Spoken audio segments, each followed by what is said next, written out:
They told me the asylum was shut down 20 years ago, but the intercom keeps calling my name. The weird part?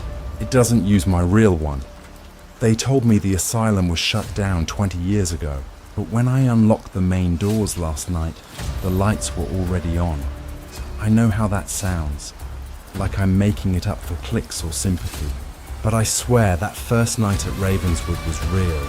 The power was running, the cameras were humming, and the smell of disinfectant still clung to the halls like it had never closed. I stood there, holding my flashlight, wondering if I'd walked into the wrong building or the wrong decade.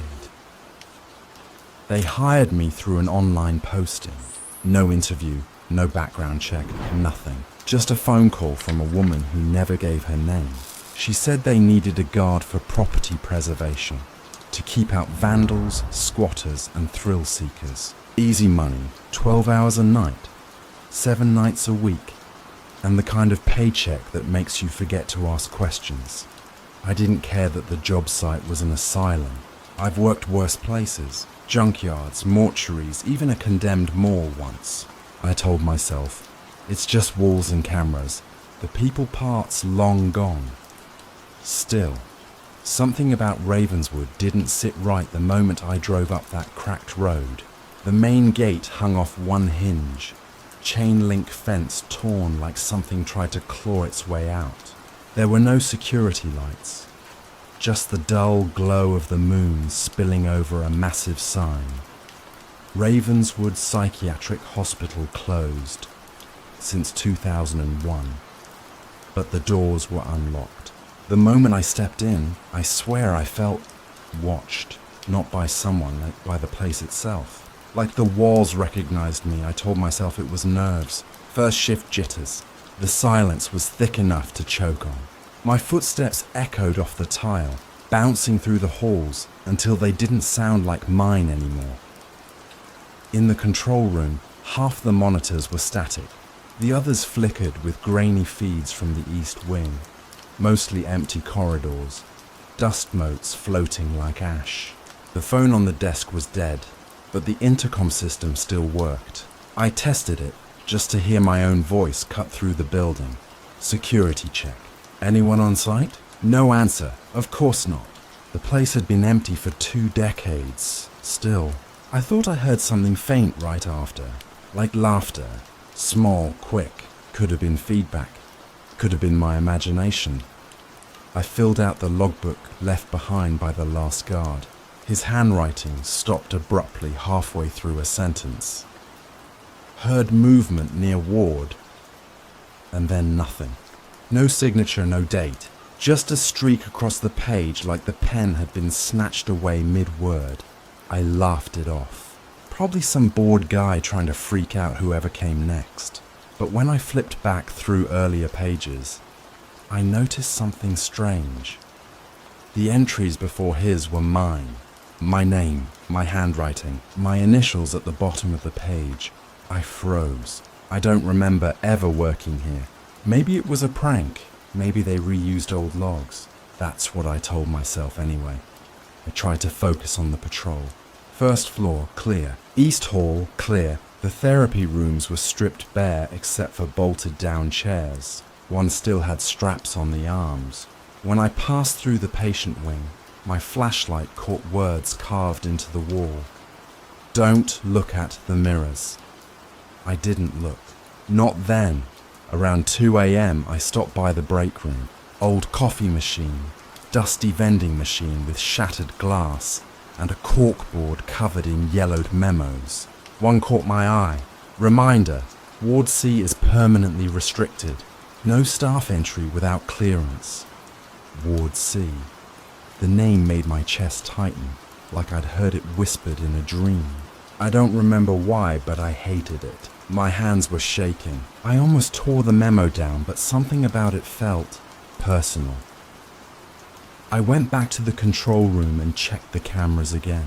Most were still static, but one, camera 12, was on. It pointed at a dark hallway labelled Ward C. There shouldn't have been power in that section, yet a single light flickered at the end of the hall. For a moment, I thought I saw someone standing there. A shape. Faint, but human. I blinked and it was gone. I told myself I was overtired. I told myself I'd check it tomorrow. But when I reached for the radio, it was already on. A voice crackled through the static. A man's voice. Low, calm, almost friendly. "Evening, Evan. Making your rounds?" My blood ran cold. I hadn't told anyone my name, not even the woman on the phone. I stammered, asking who it was, but the line cut off. Only static. I sat there, staring at the intercom speaker, listening to my heartbeat thud in my ears. Then slowly, it came back on. Softer this time, like a whisper right behind me. "You're late again, Evan." I spun around. The room was empty. I shut off the intercom, locked the control room door, and sat in silence for the rest of my shift. I didn't sleep. I didn't even blink much. I just watched those monitors. Watched camera 12 until dawn. When I went to clock out that morning, I noticed the time card next to mine. The name written in faded ink said, Evan R. Replacement. But the date, it was from 1999, and just before I could tear it down, the intercom crackled again, one last time, hissing softly through the static. "Welcome back, Evan.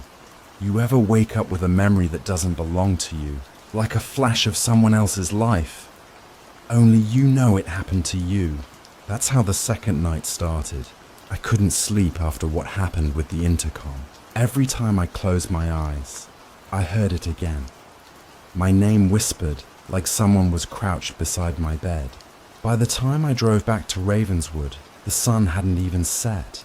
I told myself I just wanted to check the wiring, maybe see if there was some radio interference. But deep down, I think I wanted to hear the voice again. When I pulled up, the front gate was standing straight this time. Not hanging, not broken, just upright, locked, neat, like someone had fixed it overnight. I remember thinking that couldn't be right. I'd seen it crushed under rust just hours ago. Inside, the smell hit me first. Not the dust and mold I expected, but something sharp, burnt metal and flowers. It made my eyes water. The corridors looked cleaner than before, the floors gleaming faintly under the flickering lights. I told myself maintenance must have come through, but no one's maintained Ravenswood in 20 years. The control room was just how I left it, except the logbook was gone. The desk was bare, smooth as if it had never been touched. On the monitor grid, camera 12 still showed that same hallway. Still lit, still humming faintly. Ward CI don't know why I started talking into the intercom again. Maybe I wanted to prove to myself that there was no one there. Control to any staff on site. "This is Evan Richards, security. Identify yourself." Silence. Then a burst of static that made me flinch. After a moment, a man's voice came through. Soft, calm, measured. "Evan, you're early tonight." My throat tightened. "Who is this?" "Dr. Lang," he said, like I should have known the name. "You know where to find me." The intercom cut out with a click. I stood there, staring at the speaker, debating whether to leave. But something in the tone of his voice, it wasn't threatening. It sounded familiar, like a teacher you half remember from childhood. So I went. I followed the signs past the therapy ward, past the locked pharmacy door, until I found the entrance marked Ward C, authorized personnel only. A thick chain wrapped around the handles, but one link was broken, bent outward like someone had forced their way in. When I pushed the doors open, the air changed. It was colder, thicker somehow, and the smell, burnt metal and flowers, was stronger. The lights overhead flickered in slow rhythm, buzzing like flies. The hallway stretched long and narrow, the kind of endless corridor you only see in dreams. I walked, flashlights sweeping across the walls.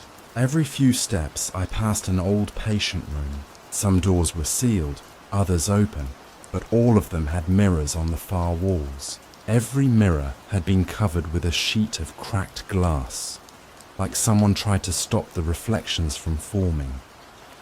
That's when the whispering started. It wasn't words at first, just movement. A rhythm. Then, faintly, something like breathing through the speakers overhead. You remember, don't you? I spun around, beam trembling. Who said that? No reply. Just static from the nearest intercom unit, red light blinking.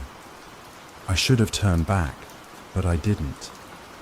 I kept walking until I reached the last door at the end of the corridor. A plaque read C1. I reached for the handle, and that's when I saw it. An ID badge, lying on the floor. Faded plastic, cracked photo. My photo.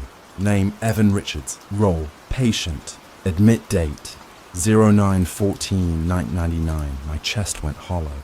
I laughed, too loudly, like it was a joke. Someone was messing with me. Had to be. But when I turned the badge over, there was something scrawled in pen on the back. Don't answer him. I dropped it and stumbled back, pulse hammering. The intercom popped again, louder this time. Evan, you're not supposed to be here yet. The voice was Dr. Lang's, calm but strained now, like he was disappointed. Who are you? I shouted. What is this place? You know, he said gently. You just keep forgetting. And then the lights went out. For a few seconds, the darkness was complete. Thick, suffocating. I could hear something moving just ahead, the soft scrape of shoes. I aimed the flashlight and caught a figure standing down the hall. A man in a lab coat back turned, Dr. Lang. He didn't move. Hey, I called again. When he finally turned, the beam hit his face, and there wasn't one, just a blank, smooth surface like wax. I stumbled back, tripped over the doorframe, dropped the flashlight. When I scrambled to grab it, he was gone. But the intercom clicked on again, and this time the voice was different. Quieter. Female. Evan, it's okay. You're safe now. For a second, I thought I recognized it. A name bubbled up. Mara. But my head pounded the moment I thought it. Like my own mind rejected it. The hallway started to hum. Every light flickered in unison, syncing with my heartbeat. The mirrors began to vibrate, reflecting flashes that weren't me. Hands trembling. Blood on the floor. A woman screaming. I couldn't tell what was memory and what wasn't. I bolted, running back toward the main hall. As I reached the door, the intercom burst with static so loud it shook the air, and through the distortion came one final message. Go back to the control room. We need to talk about her. When I reached the control room, every monitor showed Ward C, every hallway, every mirror, and in each reflection I saw myself, standing there, only not moving. One by one, each reflection turned its head toward the camera and smiled. When I checked the security footage from last night, I saw myself walk past the camera. The problem is, I was already sitting in that room watching it happen. That's how I knew something was wrong with time in Ravenswood. The nights didn't move forward, they folded back on themselves. I'd sit there in the control room, watching the screens, and sometimes I'd see versions of me, different clothes, different posture. One time, I was smiling. I tried telling myself it was a glitch. Cameras looped, footage corrupted. But the timestamp in the corner wasn't from the past. It was 5 minutes into the future. And when that version of me turned toward the camera and waved, like he knew I was watching, I finally believed what I'd been trying not to. This place was remembering me. I didn't clock in that night. Didn't even bother pretending this was a job anymore. The logbook was back on the desk, though I swear it had vanished the night before. This time, the last entry wasn't in my handwriting. It said, replacement on duty, observe, don't interfere, no signature. Just that single word at the bottom, Lang. I grabbed my flashlight and went to patrol anyway. Not because I wanted to, because I had to know if the other me was still walking around. The hallways were quieter than usual. The smell of burnt metal was gone, replaced by something sweet and rotten, like spoiled fruit. Every light flickered slower now, like the building itself was breathing. Halfway down the west corridor, I found something I hadn't noticed before. A small door, paint peeling off, marked Observation Room 3. It was slightly open. Inside, monitors lined the walls, all showing Ward C from different angles. And in one of them, I saw a man standing over a hospital bed, whispering. When I leaned closer, the image sharpened, and I realized the man was me. But there was someone else in the bed, a woman, pale, motionless, hair spilling over her face. The way I whispered her name, Mara, sent a pulse through my chest, like my heart was trying to remember something it shouldn't. Then the feed glitched. The woman's eyes snapped open, staring straight into the camera. I stumbled back, slamming the monitor off. I couldn't breathe. My head was spinning. The room around me seemed to shift. Walls stretching, colors dulling. When I stepped outside, the hallway was different. The wallpaper was newer, the lights brighter, the scent of antiseptic sharp in the air. And down the hall, 2 nurses walked past. Actual people, talking, laughing. I froze. One of them glanced right through me. The other brushed past, cold and solid. I wasn't invisible, I was somewhere else. Ravenswood wasn't showing me ghosts. It was showing me the past. I followed the nurses quietly until they turned into a patient ward. Through the cracked door, I saw nameplates on the beds. Most were blurred with age, but one was clear. Evan Richards, admitted, September 1999. My legs gave out. I felt the world tilt sideways, the sound of rushing air filling my head. That was my name, my date. But why? How? And then, from behind me, "You shouldn't be here, Evan." It was Dr. Lang. I turned and saw him standing under the flickering light, lab coat crisp white this time, not the grimy one from before. His face still looked wrong, but clearer now, half-formed like memory rebuilding itself. "Am I dead?" I asked. He smiled faintly. "Not yet. What is this? Why do I see?" "Because you never left," he interrupted softly. "You keep coming back to finish what you started." My pulse thundered. "Finish what?" He stepped closer, voice lowering. "You told me she slipped, but the blood spatter didn't match a fall, did it?" My stomach twisted. I shook my head. No, that's not... "You said you loved her," Lang murmured. "Then why did you hit her?" I backed away, covering my ears. His words weren't real. They couldn't be, but the memories came anyway. Mara's voice pleading, my hand gripping the tray, the flash of glass, the scream. I remember shouting that it wasn't me, that the reflection in the glass had moved first. That's what I told them. That's what I told myself. Lang's voice echoed through the hall, now overlapping with the intercom, distorted, multiplied. "You replaced her. You replaced yourself," the lights exploded. I fell, ears ringing as the hallway filled with overlapping figures, versions of me walking, shouting, banging on doors. Dozens of me, looping the same patrols, same words, same fears. The replacements. Every one of them turned toward me at once.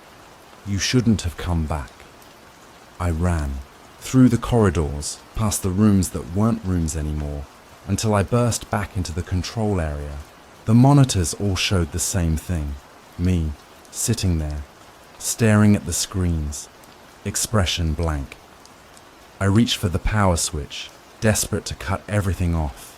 But before I could, the intercom hissed, and Mara's voice, soft, trembling, broke through. "Evan, it wasn't your fault. For a second, I almost believed her. I whispered, "Then why won't you leave me alone?" Static answered. Then a sound, like something dragging across concrete. I turned slowly. In the reflection of the monitor behind me, someone was standing. A woman, pale, motionless, hair spilling over her face. "Mara," I breathed. She lifted her head just enough to show a smile that didn't belong to her anymore. "You were the replacement." Evan, the light snapped off, and somewhere in the dark, dozens of my own voices whispered the same word. Over and over. "Replacement! Replacement! Replacement!" They said I've been dead for 20 years. But if that's true, why does the clock still punch my time card every night at 7 p.m? That's how the final recording starts. The last one I ever made. I don't remember hitting record, but the red light on the camera was already blinking when I sat down in the control room. The monitors hummed softly behind me, each one showing the same empty hallway. Ward C. No more loops, no more doubles, just stillness. I told myself I wasn't coming back after this. One more shift, one last chance to fix what I broke, to cover the glass again, like Lang used to say. The place was quieter than ever. Even the static had stopped. I almost missed it. The sound meant someone was listening. I started talking to the camera like it was a person. Maybe I was hoping someone would find this tape. Maybe I just wanted to hear my own voice one last time. If anyone's watching this, I wasn't lying. I didn't kill her on purpose. My voice cracked halfway through. I laughed it off, but it came out wrong. Too high, too tight. I rubbed my face, felt the stubble scraping against my palms. It was growing back, but it shouldn't have. Time didn't move here. It only replayed. I turned the camera toward the monitors, pointing at Ward C. The hallway there looked different now. Newer, cleaner, as if time itself was trying to reset the scene. At the end of the corridor, one door stood open. C1I grabbed my flashlight, radio and crowbar and started walking. My boots echoed in that hollow way that only happens when a building's holding its breath. As I passed the old break room, something caught my eye. The logbook. It was open again, a new line written in neat slanted handwriting. Final shift. Seal the mirrors. Confess. No signature. But the ink was still wet. By the time I reached Ward C, the smell was back. The one that made me dizzy. Burnt metal and flowers. I stepped through the double doors and froze. The corridor was spotless. Bright white tiles. Fresh paint. Medical carts lining the walls. The past had rebuilt itself. And at the far end, standing by room C1, was Dr. Lang. His lab coat gleamed under the lights. This time his face was clear, older, tired, but human. "You came back," he said softly. "I need to fix it," I told him. My voice was trembling. "I need to make it right," Lang nodded slowly. "And you already know what you have to do." I did. Inside room C1, the bed was neatly made. The sheets were white, spotless. But beneath the pillow, I could see the edge of something metallic. The mirror. The one I'd broken years ago. The one that had started all this. I remembered now. The night Mara died. We'd argued in that very room. I'd accused her of lying, of betraying me with Lang. She said I wasn't well, that she was trying to help. I threw the tray first. The glass shattered, and she slipped, hit the edge of the bedpost. The sound, God, that sound never stopped. After that, the reflection started whispering. I told the doctors it wasn't me, that the thing in the mirror made me do it. They didn't believe me. I lifted the mirror carefully, shards rattling like teeth. My reflection stared back, pale and shaking. "It wasn't you," I whispered. "It wasn't your fault." Behind me, Lang sighed. "That's what you always say." I turned, and he was gone. Just like that.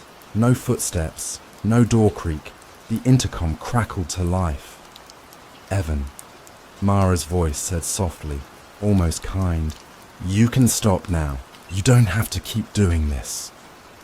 Tears burned behind my eyes. "I killed you," I said. "You shouldn't forgive me. Then why do you keep coming back?" I didn't answer. I just lifted the mirror and nailed the shards back into the frame, sealing the cracks with duct tape. Every hammer strike echoed through the building like a heartbeat. When I finished, I turned to the camera. "It's done," I said. "No more reflections. No more loops." The monitors behind me began to flicker. Each one showed Ward C. Same angle, same shot, but something had changed. The hallway wasn't empty anymore. In every feed, I was standing there. Not one version, dozens, hundreds, all of them staring at me from inside the screens, frozen in silence. Some smiled, some didn't. One looked exactly like I did now. Same clothes, same tired face. He stepped closer to the camera and placed his hand against the glass. The surface of my monitor bulged outward. I stumbled back. "No," I whispered. No. The glass cracked. A hairline fracture spread across the screen like a spider web. Then another, then dozens. Every monitor began to splinter, the sound deafening. The reflections behind the glass screamed, not in fear but in laughter. I turned to run, but the hallway ahead of me wasn't the control room anymore. It was Ward C endless, pulsing with light. The floor was wet beneath my boots, red. In the distance, someone stood beside room C1. Long hair, white uniform. "Mara?" I whispered. She turned, and I saw that same soft smile. "You covered the glass again," she said. "Good. Now we can rest." I tried to move toward her, but the floor rippled like water, swallowing the light. The air was heavy, pressing in from every side. "Rest," she repeated, voice breaking into static. "Rest, Evan." Then everything went black. The camera feed ends there, just static, flickering faintly. But if you watch closely, right before the tape cuts, you can see one final image reflected in the broken monitor. Evan, sitting in the control room again, smiling. A time card clicks in the background. Shift started, 7:00 p.m.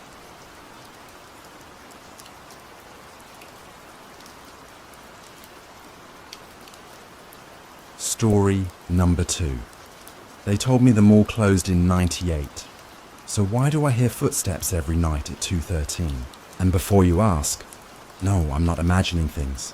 I have proof. I just can't show it to you anymore, not after what happened last week. They told me the mall was empty, but the thing about silence is, you start to hear what it's hiding.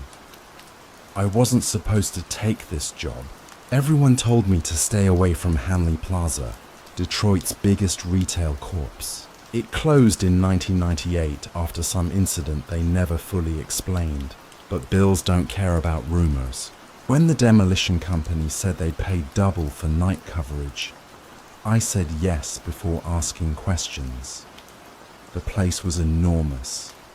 4 floors of dust, shattered glass, and dead storefronts. You could still see faded sale posters clinging to the windows, frozen in time. Grand opening, 1984. The parking lot looked like a battlefield. Light poles bent sideways, asphalt cracked open by roots. Inside the small site office, I met Mr. Hanley. I thought he was just another contractor. He didn't shake my hand, didn't even look up from the forms. His voice sounded like it came from behind a wall. "Marcus Lang, correct?" "Yeah. Night shift only, right?" "Night only," he confirmed. 6 nights a week. Your patrol. Keep vagrants out. No photos, no live streams. Understand?" That last line threw me. Live streams? He finally looked up. His eyes were grey, like the colour had been scrubbed out. "People like to make things viral these days," he said. "Let's keep this job quiet." He slid a folder across the table. Inside were my badge, keycard, and a laminated sheet titled Night Rules. I laughed at first. They read like something out of a creepypasta. Don't use the service elevator after 2 a.m. If you hear laughter in the food court, do not respond. Never look directly at the carousel mirrors. Don't talk to anyone who isn't on the schedule. Keep the lights on in Sector C, even if the power flickers. I looked up, expecting Hanley to grin. He didn't. Do you expect me to take these seriously? I asked. You'll understand if you last the week. Something about the way he said if instead of when stuck with me. My first night started just before midnight. The mall loomed against the skyline like a hollow carcass. Every window boarded, every entrance sealed except the one I had a key for. When I stepped inside, the smell hit me. Old perfume, wet concrete, and dust that tasted metallic. The power grid was half dead, running on backup generators. The overhead lights buzzed weakly, leaving long shadows that swayed when I moved. My boots echoed in the empty halls, one step, then another and another. I started humming just to fill the void. That's when I noticed something strange. Every time I hummed, the echo didn't match. It came half a beat late, and sometimes continued after I'd stopped. Hello? The sound carried down the corridor and died in the distance. No reply. Still, it didn't feel right. At 1:42 a.m., I reached the food court. Broken tables, chairs stacked in heaps, grease stains fossilized into the tiles. I flicked my flashlight across the space and saw something I didn't expect. One of the menu boards still glowed faintly. Pizzaland, 2.99 specials. The power to that section was supposed to be cut decades ago. I went behind the counter to check the wiring, but all the outlets were dead. The light shouldn't have been on. The intercom above me crackled once, just static. I ignored it and moved on. Then came the faintest sound. Laughter. Children. It drifted from somewhere near the carousel on the lower level, distant but real, the kind of laughter that rises and falls like waves. I froze. My hand went straight to the rule sheet in my pocket. If you hear laughter in the food court, do not respond. My throat went dry. I wanted to radio Hanley, but the signal only hissed back. So I waited. 1 minute, 2. The laughter faded, replaced by the hum of the lights overhead. Just my imagination, I muttered. Old pipes, maybe, except there were no pipes near the carousel. By 2:07 a.m., I was back near the service corridor. My shift should have been halfway done, and nothing else had happened. I told myself the rules were just there to scare rookies. I even laughed out loud, though it sounded hollow in that space. Still, curiosity got the better of me. Rule number 1 said not to use the service elevator after 2 a.m., so at 2:10 I walked over to it. The button was covered in grime. I pressed it anyway. The light flickered red, out of order. But the doors opened. A cold draft hit my face. The inside of the elevator smelled like salt water and rust. Someone had carved something into the wall with a key or knife. Stay upstairs. I took a step inside. The floor groaned under my weight. Then, from the corner of the shaft, a drop of water fell and hit my shoe. Except it wasn't water. It was warm. I backed out fast, pressing the button again to close the doors. They didn't move. The red light blinked irregularly, almost like it was pulsing. That was enough adventure for one night. I turned around and started walking back toward the atrium. That's when I noticed the lights had stopped flickering. Everything was still. Too still. The kind of silence that buzzes in your ears. I shone my flashlight ahead, sweeping across shuttered storefronts, cracked tiles, torn banners. Nothing. Then in the beam, something glimmered. A candle. Sitting perfectly upright on the counter, inside the old Toyland store. Its flame steady, not flickering. I froze. The mall had no power, no heat, no draft. Nothing should have been able to burn in here. I stepped closer, pressing my hand to the glass. The candlelight reflected faintly, and behind it, in the dark, I thought I saw movement. A small hand. I blinked and it was gone. The candle burned on, bright and new. "We shouldn't be here," I whispered before catching myself. "We." I swallowed hard and forced a laugh. Guess I'm more tired than I thought. Still, I couldn't shake the feeling that someone, or something, was awake in the mall with me. And as I turned to leave, the intercom crackled again, this time with a soft, breathy voice. "Good night, Marcus." I spun around. The candle flame flickered out. And just like that, the mall went dark. I wasn't supposed to hear anything that night. That's what I keep telling myself. It was supposed to be silent. Dead, like the rest of this place. But silence doesn't echo. The candle from Toyland had burned itself down to a wax puddle by the time I made another round. I didn't report it. I should have. But something in me didn't want to talk to Mr. Hanley again. The way he watched me when he handed over those rules, like he already knew I wouldn't follow them, it stuck in my head. So, I pocketed the half-melted candle stub, locked the Toyland gate, and told myself I'd imagined the faint music. But the thing about this mall is, it remembers noise. By 1:45 a.m., I was sitting in the food court, drinking cold coffee from my thermos. The neon Pizza World sign across from me buzzed like a dying fly. Wind slipped through the cracked skylight, carrying the faintest whistle. For a while it almost felt peaceful. Then I heard it, soft and distant, like a child's giggle. I froze. At first I told myself it was the air ducts, or maybe rats. Detroit's full of both. But then the laughter came again, higher pitched this time, followed by another. 2 voices, maybe 3. I remembered the rule. If you hear laughter in the food court, do not respond. My thumb brushed the paper folded in my jacket pocket. I laughed quietly to myself, because really, how stupid was that? Don't respond to laughter. What was I supposed to do? Laugh back?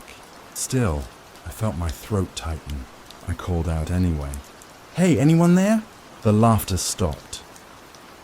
I don't know how long I sat listening to the nothing that followed, but every shadow around me felt heavier. The air seemed thicker, like the mall itself was holding its breath. I decided to check the security cameras. The feed ran off an old CRT monitor in the back office, dusty and half flickering. The food court camera showed nothing, just my empty chair. But when I leaned closer, I noticed movement at the edge of the frame, a blur near Toyland. Someone, something, was standing just beyond the glass gate. I blinked, leaned closer. The screen rolled for a second, static biting across it. When it cleared, the figure was gone. I didn't breathe until I heard my radio crackle. "Marcus." It was Hanley's voice, flat, unbothered. "Yeah? Stay away from Toyland tonight." A beat of silence, then, before I could respond, the line went dead. I stared at the radio like it might explain itself. It didn't. By 2:03, I was pacing the corridors again, flashlight beam cutting through the dark. I told myself I'd just check the locks, make sure the place was secure, and head back. Simple. But when I passed the carousel, I couldn't help glancing at those mirrors. The rule said not to look directly at them, but rules lose meaning when you're alone long enough. I turned the flashlight toward the glass panels, letting the beams slide over the painted horses, the cracked bulbs, the mirrors smeared with dust. My reflection wavered, distorted by years of grime. Then another reflection blinked back at me, not mine, a pale face, smiling. Behind me, I spun around. Nothing there, just the carousel, still and silent. I told myself it was the beam bouncing weird, or maybe a trick of the glass. But when I looked back, the face was closer. It wasn't mimicking me, it was watching me. I backed away fast, nearly tripping over a fallen sign. My flashlight sputtered once, then died completely. In the dark, I could still see the faintest shimmer of that smile on the glass, like light trapped under the surface. I didn't run. Not yet. I don't know why. Maybe I didn't want to give the mall the satisfaction. Instead, I stumbled back to the security office and locked the door. The monitors glowed dimly, static flickering over half the feeds. In the Toyland camera, the candle was lit again. No one had gone in. At least, not anyone I could see. The laughter started again, faint through the walls, closer this time, circling the office like the mall itself was breathing in whispers. I pressed my hands against my ears, muttering to myself that it was all in my head, that I'd been awake too long. But the radio hissed again, and Hanley's voice whispered through the static, barely audible, like he was standing inside the wire. "You shouldn't have looked." The laughter stopped instantly. The silence that followed wasn't empty. It was waiting. Turned off the monitors and sat in the dark until dawn seeped. Through the cracked skylights, when the light hit the food court, I saw footprints, small ones, trailing wet across the tiles. They led from Toyland to where I'd been sitting. I didn't want to go back. After that night, I told myself I'd quit. I even drafted the text to Hanley, thumb hovering over send. But something stopped me, something small and stupid. The paycheck hadn't cleared yet. Or maybe that's just the excuse I tell myself. Because deep down, I think I wanted to know what I saw.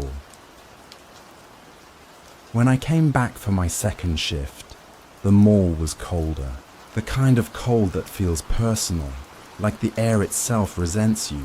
The lights in the atrium flickered in slow rhythm, humming like they were breathing. I clocked in and checked the cameras. Toyland's feed was dark. The carousel feed, half static, half motion blur, like something was spinning, even though I knew it wasn't plugged in. I told myself I'd prove it, just prove it wasn't real. The carousel sat in the middle of the entertainment wing, surrounded by cracked tiles and half-collapsed banners that still read Grand Opening, 1989. Every footstep echoed like I was walking through someone else's memory. The air smelled like old dust and faint engine oil. When my flashlight landed on the mirrors, they seemed cleaner than before, polished. My reflection stared back, except for one mirror, the largest one. That one didn't show me at all. It showed the carousel horses. Every one of them turned toward me, eyes wide, their painted grins chipped into sneers. I took a step closer. My breath fogged the glass. That's when I saw it. In the mirror's surface, behind the horses, a figure was standing, still, watching. It looked like me. I turned around. Nothing. Empty carousel, empty hall, only the hum of dying lights.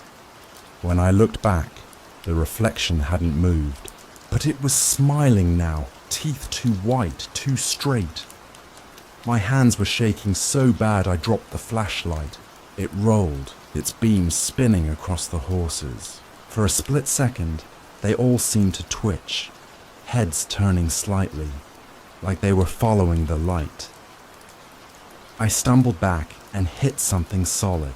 My heart nearly stopped until I realized it was one of the support poles. Except, the pole was warm. Something wet dripped from above. I looked up. The fiberglass horse above me had tears painted on its face. Only now they were real. Thick, dark streaks running down its muzzle. Blood. I ran. I don't remember getting back to the security office, just the sound of my boots on tile and the frantic wheeze in my chest. The monitors buzzed, snowed with static. Only one feed showed anything. Carousel cam, the horses were still. Every one of them, except the mirrors. Each mirror showed something different. Not reflections, scenes. In one, I saw the food court filled with people, shoppers, kids, employees, all frozen mid-motion, like a paused video from a decade ago. In another, Toyland was lit up, toys moving on their own. The shelves stacked neatly as if it were still open for business. And in the last mirror feed, I saw myself, sitting in the security office, staring at the cameras. Except, I wasn't wearing my uniform. I was wearing the old mall mascot costume, the one that's been locked in storage since the 90s. My radio crackled. "Marcus," Hanley said, but his voice wasn't calm this time. It was shaking. "You looked in the mirrors again, didn't you?" I don't know what's happening," I stammered. "What's wrong with this place?" "Listen to me carefully," he said, low and quick. "The mall remembers its workers. It keeps them." "What?" The static swallowed his answer. When it cleared, the line was dead. That's when I noticed something on the wall.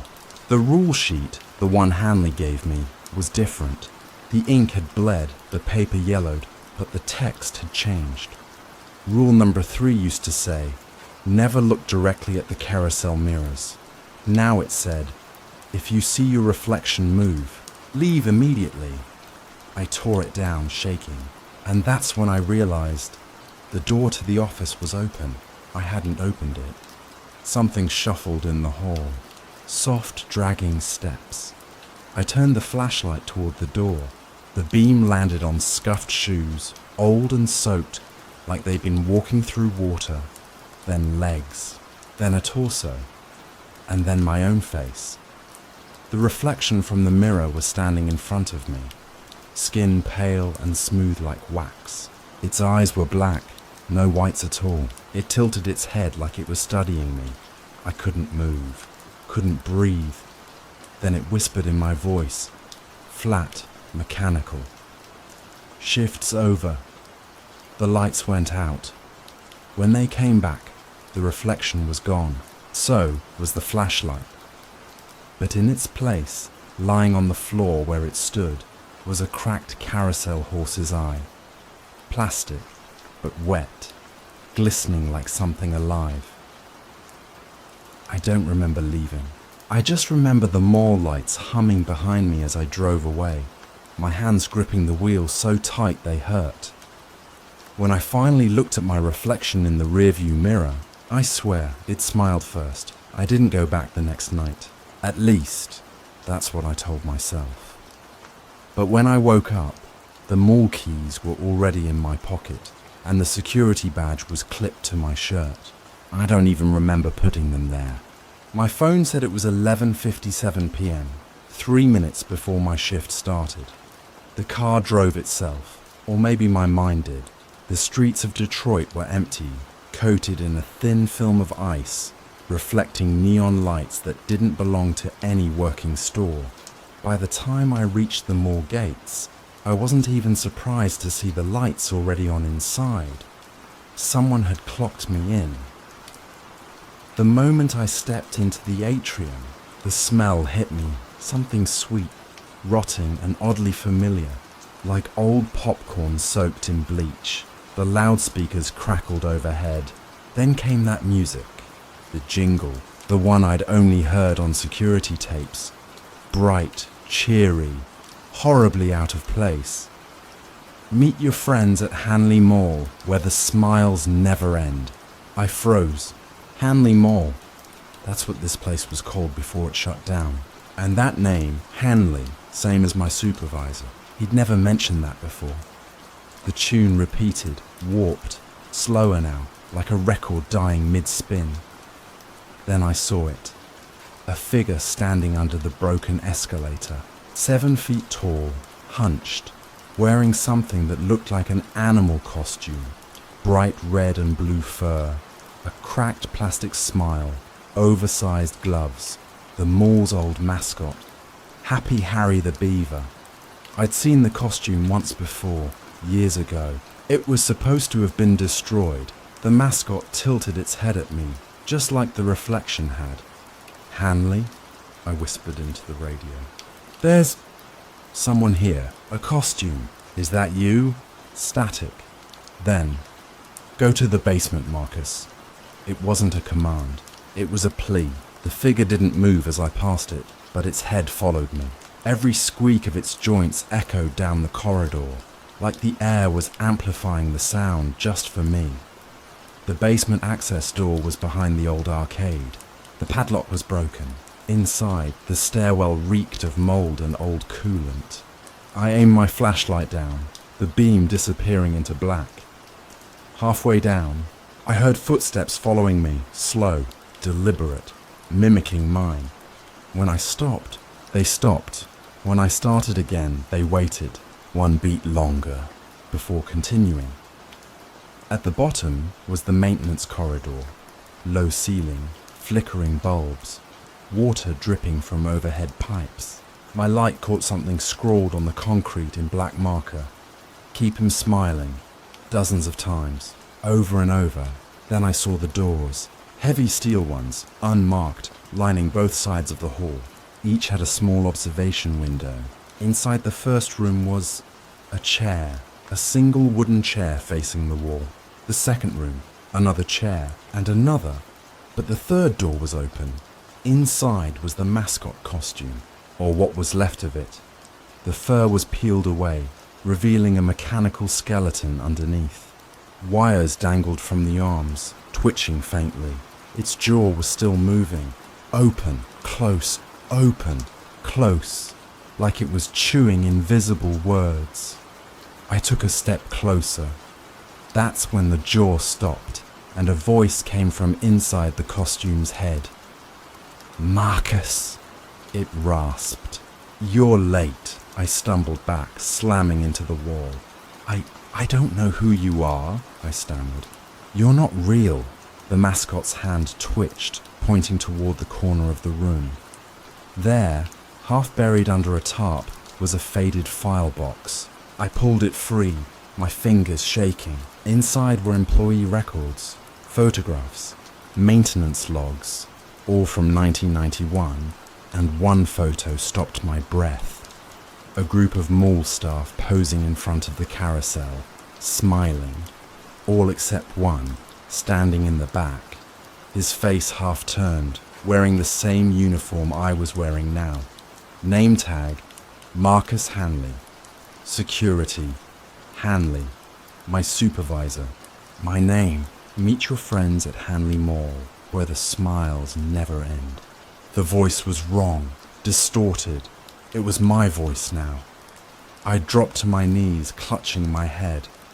The laughter from the food court echoed, high-pitched, looping, mechanical. The mirrors in the carousel shimmered, each one showing a different version of me. One screaming, one laughing, one watching. Hanley knelt beside me, his tone gentle. "You looked into the mirrors. You took his reflection. That's how it works, Marcus." He needed a new guard. He placed something cold and heavy in my hands, the mascot's head. Happy Harry. Its glassy eyes stared straight into me. My reflection moved first. "Smile," it whispered. And for the first time in my life, I couldn't stop. The corners of my mouth stretched, muscles aching, skin splitting at the sides. I tried to scream, but the sound came out as laughter. Laughter that didn't belong to me. I stumbled backward into the carousel, its motion pulling me in. The mirrors warped, the reflections merging until there was only one face, mine, painted red and blue, frozen in a permanent grin. When the lights went out, I thought it was over. But this morning I woke up again. In the security office, the cameras were on. Feed 1, food court, empty. Feed 2, atrium, empty. Feed 3, carousel, turning, slowly, and standing beside it, was me. The monitor flickered. For a split second, I saw something else. A group of people walking into the mall. A new crew, maintenance workers maybe, one of them holding a clipboard. I recognized the name stitched into his vest. Hanley. The radio crackled. "Welcome to your first night, Marcus," my own voice said. "Don't forget the rules." I looked down at the laminated sheet on the desk. 7 rules, fresh ink. But the last one was different again. Rule number 7. When your reflection smiles first, your shift begins. I stared into the monitor. My reflection on the screen smiled. First. The loudspeakers came alive. "Keep him smiling, Marcus. Keep him smiling."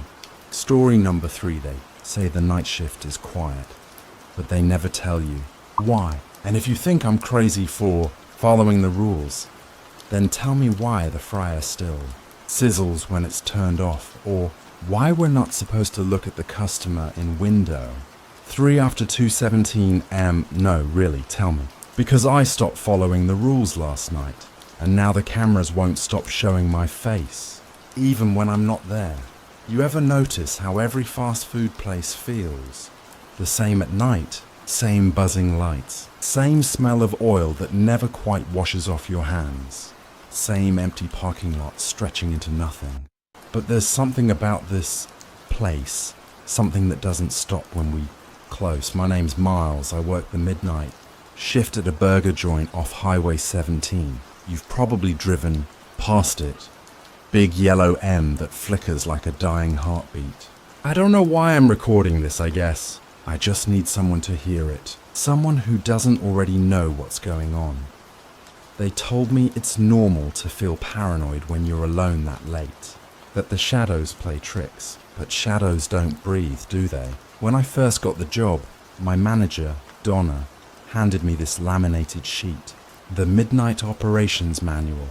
It wasn't like the normal safety stuff though. It had rules. Weird rules. Things like, if you hear the fryers turn on by themselves, don't check them. Never speak to the drive-through voice after 2 a.m. Keep the lobby lights dim. Bright light attracts attention. And never, ever check the back freezer twice. I laughed. Thought it was some initiation prank for new hires. Donna didn't laugh. She just said, you follow the rules, you keep your job. You break them, you call maintenance. That was 4 weeks ago. Or 3. Actually, no, it's been 5. Sorry, I've been losing track lately. The first few nights were quiet. Just me, the hum of the soda machine, and the sound of rain on the roof. I liked the solitude. It was better than hearing my roommates fight or my phone buzz with calls I didn't want to answer. But around my second week, I started noticing little things, like the clock on the wall freezing at 2:17 a.m. for exactly 60 seconds before jumping forward, or the headset crackling with static, even when all the orders were done. Donna said it was just interference, but then, one night, I heard whispering through the comms. Someone breathing, slow and steady between channels. That was the same night my coworker Eli quit. Or maybe he didn't quit. I never actually saw him leave. They told me to finish the shift alone that night. Said he'd texted in his resignation. But when I went to clock out, his apron was still hanging on the hook. His car was still in the lot. The police came the next morning. They said there were no footprints in the mud. No signs anyone left at all. After that, I stopped asking questions. I still follow the rules, mostly out of habit now. Even the dumb ones. Like last night. Around 1:45 a.m., the fryer started sizzling on its own. I heard the oil bubbling, popping, the smell filling the room. I looked. It was cold, unplugged, still sizzling. I didn't touch it, just turned away and said out loud, I'm not checking that. The sound stopped immediately. I've also stopped looking directly at the security cameras. The feed glitches whenever I do. Sometimes the monitors show me walking in from the back door, even when I'm sitting at the counter watching it happen. Donna says the system's old, but when I checked the timestamp on one of the recordings, it said October 17th, 2019. That's 3 years ago. Same layout, same kitchen, same person in uniform, same me. Anyway, that's not what this recording's about. Tonight it's the manual again. Someone rewrote part of it. I swear. When I clocked in, there were new lines printed at the bottom in red ink. If you hear cleaning after closing, leave it be. Do not investigate the restroom lights. Lock the front door twice. The first one isn't real. I didn't write that. Donna says she didn't either. I thought it might have been a prank until I heard it. Around 12:30, I was wiping down the counters. The place was empty, but from the back, near the mop sink, I heard someone scrubbing, not like a sound from the pipes. Real, rhythmic scrubbing, slow, circular motions. I thought maybe Donna came in early, so I said, "Hey, I got it covered back here." The sound stopped, and then, after a few seconds, something whispered, "You missed a spot." I dropped the rag and ran out front. Checked every corner, every door, nothing. But the floor was wet. When I told Donna this morning, she sighed and said, "Yeah, that's Rule 6. I told her there was no Rule 6. She said, "There is now." She was serious, completely calm. Then she took out her pen, walked to the manual, and wrote a new line beneath the others. "If you hear your name after midnight, pretend you didn't." So, yeah, that's my life now. I flip burgers for ghosts or whatever these things are, and I try not to break the rules.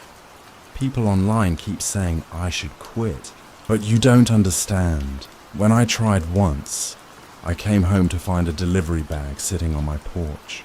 No address, no receipt, just a note that said, "Your shift's not over." Anyway, it's almost 2 a.m. again. And there's that crackle in the headset. It always happens right before something changes. I keep telling myself it's interference, but part of me wonders what would happen if I just answered it. No, I won't. Not tonight. Sound of headset static growing louder. Wait, someone just said my name. He looks up at the drive-through monitor. A faint light flickers in the rain outside. He hesitates, whispering into the recorder. This is probably nothing, just another glitch. Static surges. But if you're hearing this and I don't upload again, it started at window 3. I don't know why I turned toward the drive-through window. Habit maybe, or instinct. That same static that had been buzzing in my headset. It was coming from outside now, seeping through the glass like a swarm of bees caught in a jar.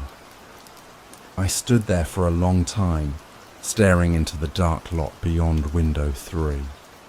Rain smeared the glass, each drop dragging neon reflections down into warped streaks. The speaker box out there blinked faintly. A red light, pulsing slow, like it was breathing. Then, through the static, a voice whispered, "Order ready for pickup." It wasn't a question. It was a statement. I froze. We hadn't had an order in nearly 2 hours. I took off the headset, but the voice didn't stop. It was still coming, muffled now, filtered through the drive-through intercom like someone speaking from underwater. Order ready for pickup. Miles, that last part. No one was supposed to know my name. I tried to keep calm, told myself it was Donna messing with me. She has the override channel, so I pressed the talk button and said, "Not funny, Donna. You almost gave me a heart attack." The response came instantly. "Donna's not here." I dropped the headset. It hit the counter with a hollow clack and went silent. For the next few minutes, I just stood there, listening. Nothing but the rain again, but then the lights flickered. Once, twice, and the security cameras rebooted on their own. Every screen flashed white, then black. When the feed stabilized, something had changed. The timestamp on all 6 cameras now read 2:01 a.m., but the clock above the fryer said 1:42. I swear I checked it 3 times. One of the monitors, the one showing the drive-through lane, and was still glitching. The picture kept rolling like old VHS tape static. But between the distortions, I caught glimpses of something standing near the speaker box. At first I thought it was a trick of the rain. Then I realized the figure wasn't wet. It just stood there, perfectly still, facing the window. I thought about locking myself in the office, but the rules said nothing about that. The rules only said, don't speak to the drive-through voice after 2 a.m. So if I didn't speak, I was safe, right? I turned off the headset, unplugged the base, even pulled the wall cable. But when I looked back up, the monitor still showed the red light blinking, and the figure had moved closer. Now it was standing directly beneath the awning, still not wet, still watching. The weirdest part? When I blinked, it blinked too, at the exact same rhythm. I know that doesn't sound scary written down, but when you see someone moving in perfect sync with you, it's not a coincidence. It's like they're waiting for you to move again. I turned away, counted 10 seconds, looked back, gone. I should have left then, but my brain kept whispering the same thought. You didn't lock the window. I don't even remember walking toward it. One moment I was standing by the counter, the next my hand was reaching for the latch. The cold air leaked in through the small gap where the seal didn't close all the way. That's when I smelled it, like burnt oil and wet metal, a smell that didn't belong to rain or fries or cleaning chemicals. And then I heard the headset, even though I'd unplugged it, crackle back to life. Order ready. Pick up at window 3, I whispered. I'm not opening it. Then we'll come in. Every bulb in the ceiling went out at once. The entire restaurant plunged into black. The fryers clicked off. The drink machine fizzed once, then silence. The only sound was the rain and the faint tap, tap, tap coming from the drive-through glass. I grabbed my phone to use as a flashlight, but the screen refused to turn on. Dead. The tapping grew faster, then it stopped. And from somewhere behind me, inside the restaurant, a voice whispered through the dark, "You missed a spot." That phrase again, the one from last night. I spun around and caught the faintest shimmer of movement, a reflection on the metal counter sliding out of frame. My breath fogged the air in front of me. It was freezing now, like someone had opened the freezer door wide, but the freezer door was closed. I could see it from where I stood. Still, something inside was scratching, slow and deliberate, as if it was tracing letters in frost. I backed toward the lobby. My foot hit something soft. Eli's apron, the same one he left hanging, except now it was wet. I made it to the front door, tried to unlock it, but the latch jammed. I remembered the line from the new rules: lock the front door twice. The first one isn't real. I'd only locked it once. I fumbled with the keys, but the metal kept slipping in my shaking hands. Behind me, the headset whispered one final phrase: clear, crisp, calm, shift complete. The door finally gave way. I ran into the rain. I didn't stop until I reached my car. My hands were shaking so bad I dropped the keys twice before getting them in the ignition. As the engine started, I looked back through the windshield.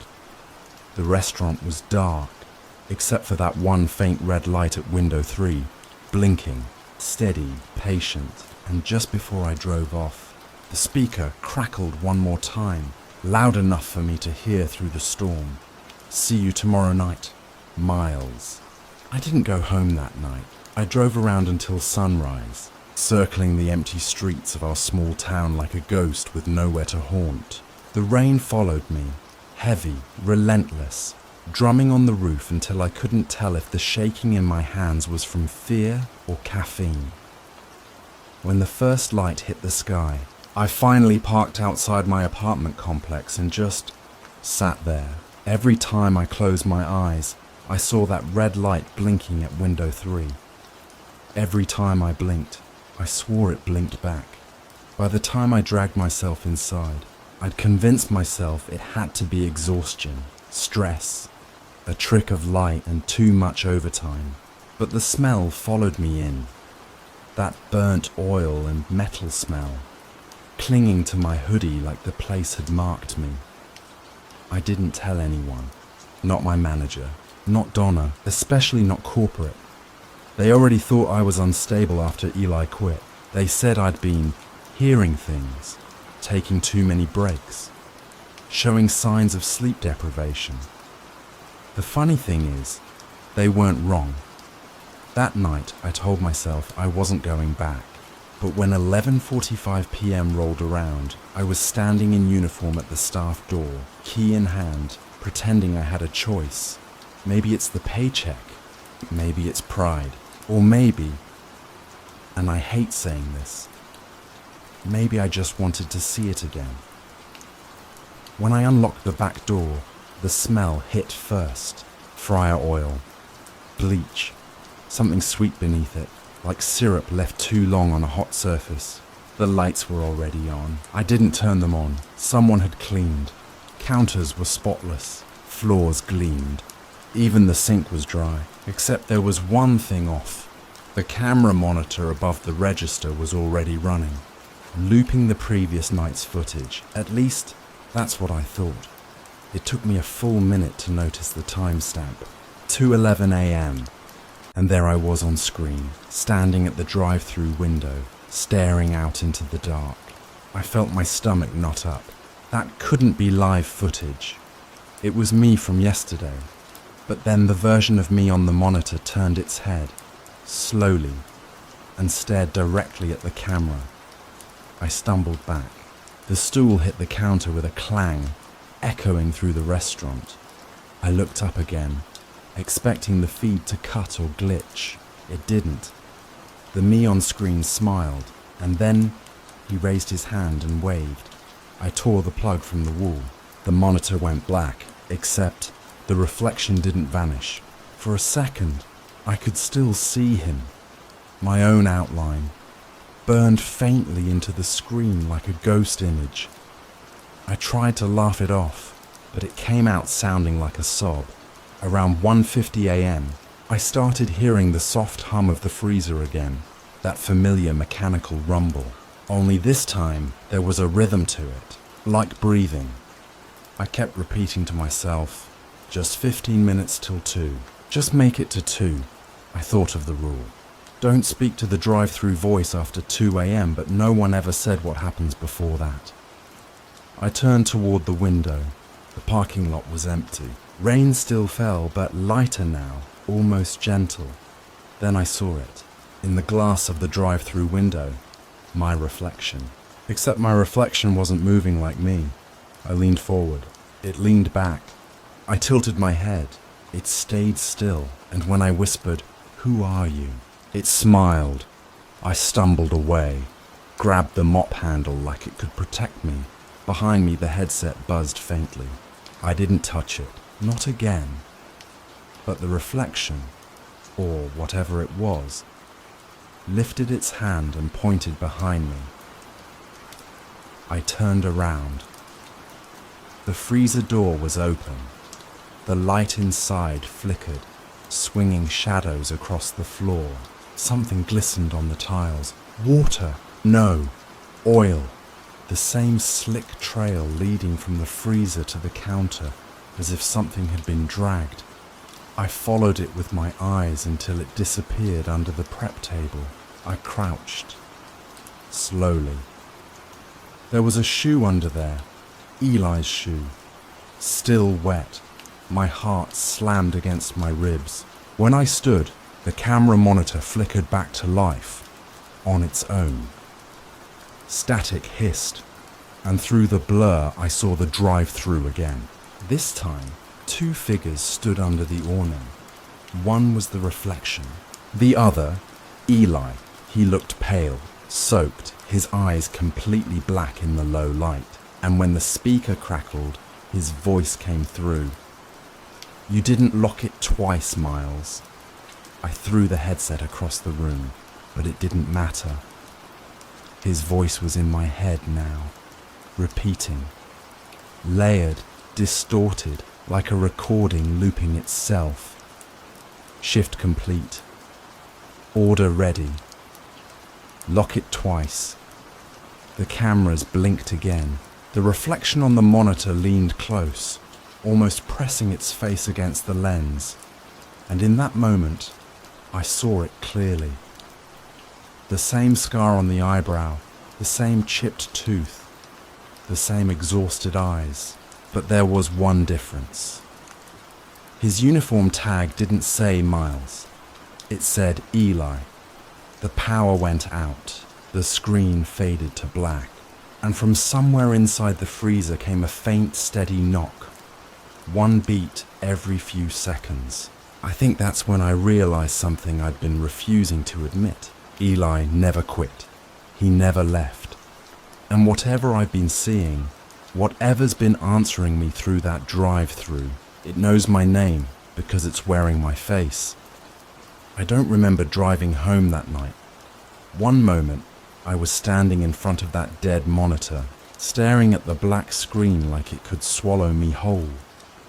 And the next, I was sitting in my car outside my apartment. The clock on the dashboard said 2 a.m. That didn't make sense. I'd just checked the time inside the restaurant. It had been 2:47. Somewhere between the fryer and the driver's seat, I lost 47 minutes. The first thing I did was look in the mirror. My reflection looked normal, tired, pale, hollow-eyed, sure. But mine. Then, as I reached for the ignition, I saw it. A grease stain on my collar that hadn't been there before. A small red tag sewn above my name patch. It didn't say Miles. It said Eli. That was 3 nights ago. Or maybe it was last night. I'm not sure anymore. Every time I try to sleep, I hear the headset crackle. Faint, distant, like a voice trying to crawl through static. Sometimes I even answer it before realizing there's no one on the other end. I've stopped checking my phone. The clock keeps changing every time I look at it. Last night, I think, I got a call from the manager, Donna. She said the security system had been acting strange. Cameras looping footage. Recordings saving files with future timestamps. Dates that haven't happened yet. She sounded nervous. Kept asking if I'd been editing anything. If I'd gone into the system. I told her no. She didn't believe me. "Come in tonight," she said. "We need to review it together." I didn't want to go, but she made it sound like I already had. When I arrived, the restaurant looked different. Too clean, too perfect. Every chair was aligned, every counter wiped spotless. The fryers glistened under the fluorescence like they'd never been used. And there, taped above the sink, was the rule sheet. Only it wasn't the same one. The old rules were gone. New ones had been typed in their place. Clock out by 2 a.m. Check the freezer twice. If Donna speaks to you after closing, she isn't Donna. I backed away slowly, feeling my heart pound. Then I heard the office door open. "Hey, Miles," Donna said, cheerful and calm. Her voice was normal, too normal. She smiled, but it didn't reach her eyes. I tried to tell her about the new rule sheet, but when I pointed to it, it was gone. Just a blank tile wall. She said she wanted to show me something. Led me into the manager's office where the monitors flickered with security footage. Every screen showed the same angle. The drive-through window, rain outside, empty parking lot, until, in one feed, I saw us walk in, Her leading, me following. Only that couldn't be right. We were standing there, watching it. Then the me on screen turned and looked straight into the camera. "You're late," it said. Donna gasped. I think she tried to speak, but her voice came out warped, glitching, like a sound file skipping. Her image on the monitor distorted too, faces overlapping, one frame showing her smiling, the next with her mouth open far too wide. I stepped back. The lights in the office dimmed to a sickly yellow, then the drive-through speaker crackled to life. "Clock out, Miles. You've been here too long." The monitors began flashing timestamps. Tomorrow's date, next week's, next month's. Each frame showed me at the counter, headset on, taking orders from invisible customers. In one clip, I was mopping blood off the floor. In another, I was unlocking the freezer door and helping someone, or something, crawl out. Donna collapsed. When I turned to her, her face was pale, eyes wide. She whispered, "It's looping. Don't you get it? It's the same night over and over." And then, before I could move, the power went out again. I used my phone light to find my way out, stumbling through the dark toward the front counter. The air was colder now, sharp and wet, like breathing through ice. The drive-through headset buzzed once, then, faintly, "Order up." I froze. The speaker light glowed red, just like before. The monitor screens in the office flickered back on. Only one camera still worked. It showed the parking lot. And outside, under the yellow street lamp, was me, standing in the rain, headset on, smiling. I dropped my phone. The light from the screen spun across the floor, catching on something near the register, a laminated tag. It was a name tag, grease-stained, burnt around the edges. It said, Miles. The headset voice came again, calm, almost kind. "Clock out, Eli. It's checkout time." And for the first time, I didn't correct it, because somewhere deep down, I realized something horrible. Maybe I was never Miles at all. Maybe I'd been working someone else's shift this whole time. They always said the midnight shift changes you, but no one told me it could replace you.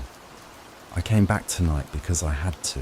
I don't even remember deciding. My body just knew the way. The roads blurred by in a grey haze, like I'd driven them 1,000 times before. Maybe I have.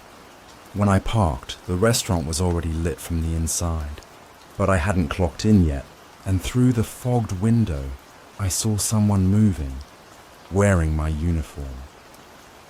That was the first time I felt it fully. The cold, sinking certainty that the loop didn't just trap me, it duplicated me. I unlocked the back door. The smell of fryer oil and bleach hit hard, sharp as a blade.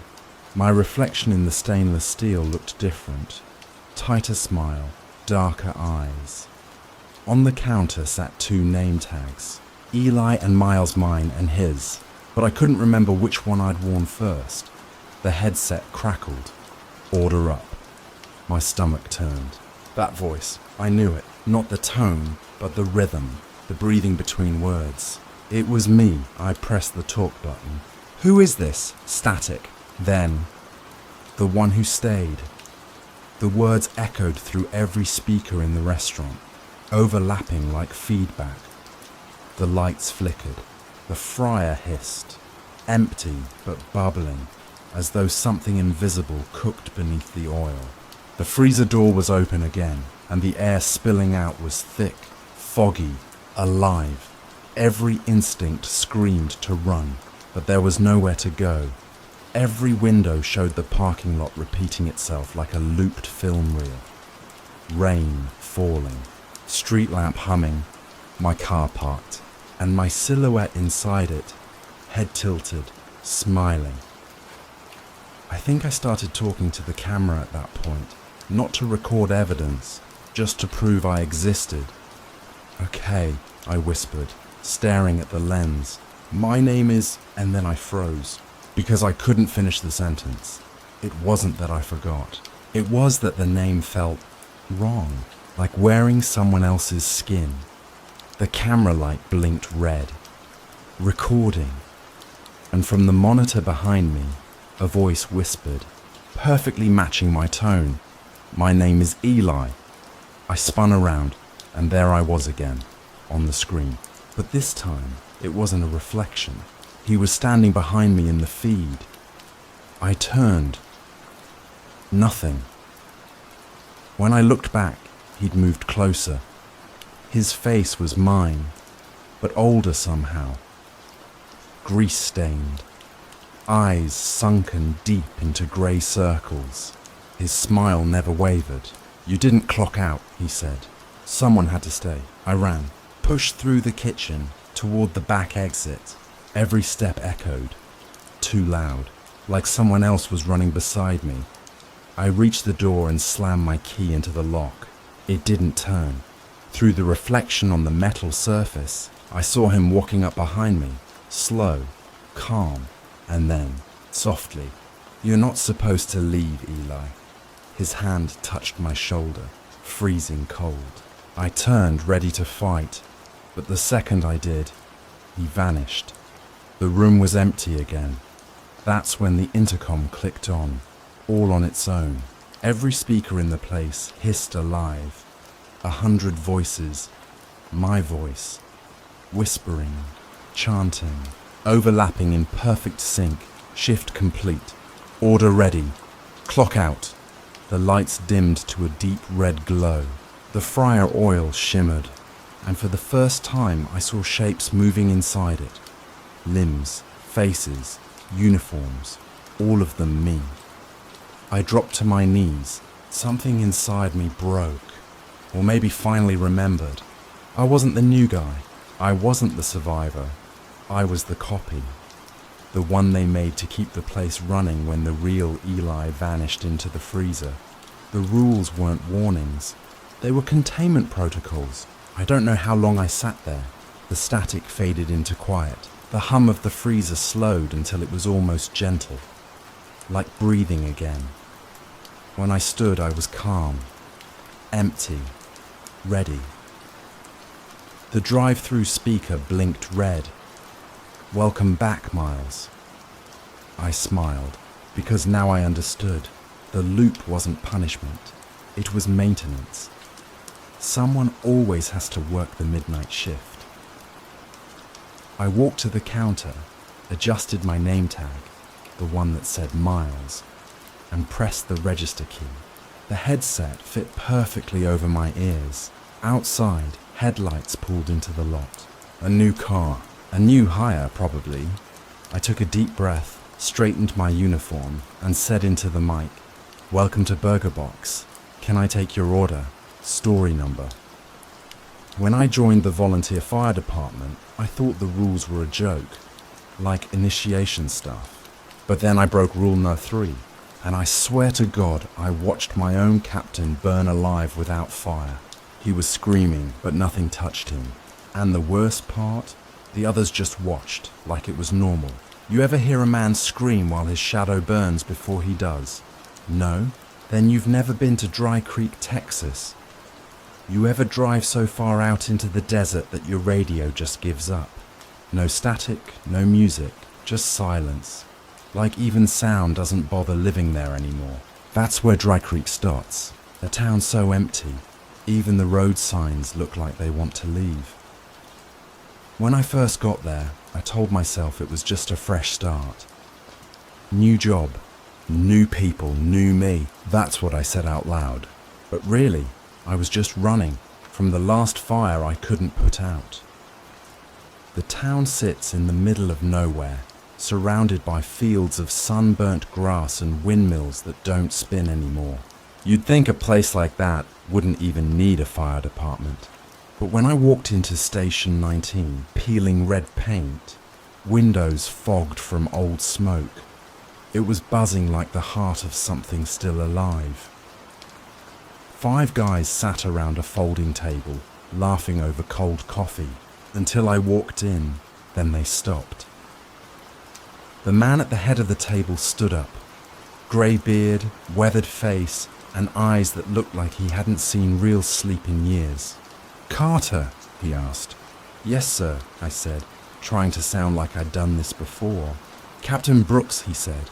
"We heard about your background." I froze. I didn't know what they'd heard, or what they thought they'd heard. Brooks nodded toward the wall. "Rules are posted over there. We keep things simple here. You follow those. You'll last." That's when I noticed the laminated sheet pinned to a corkboard.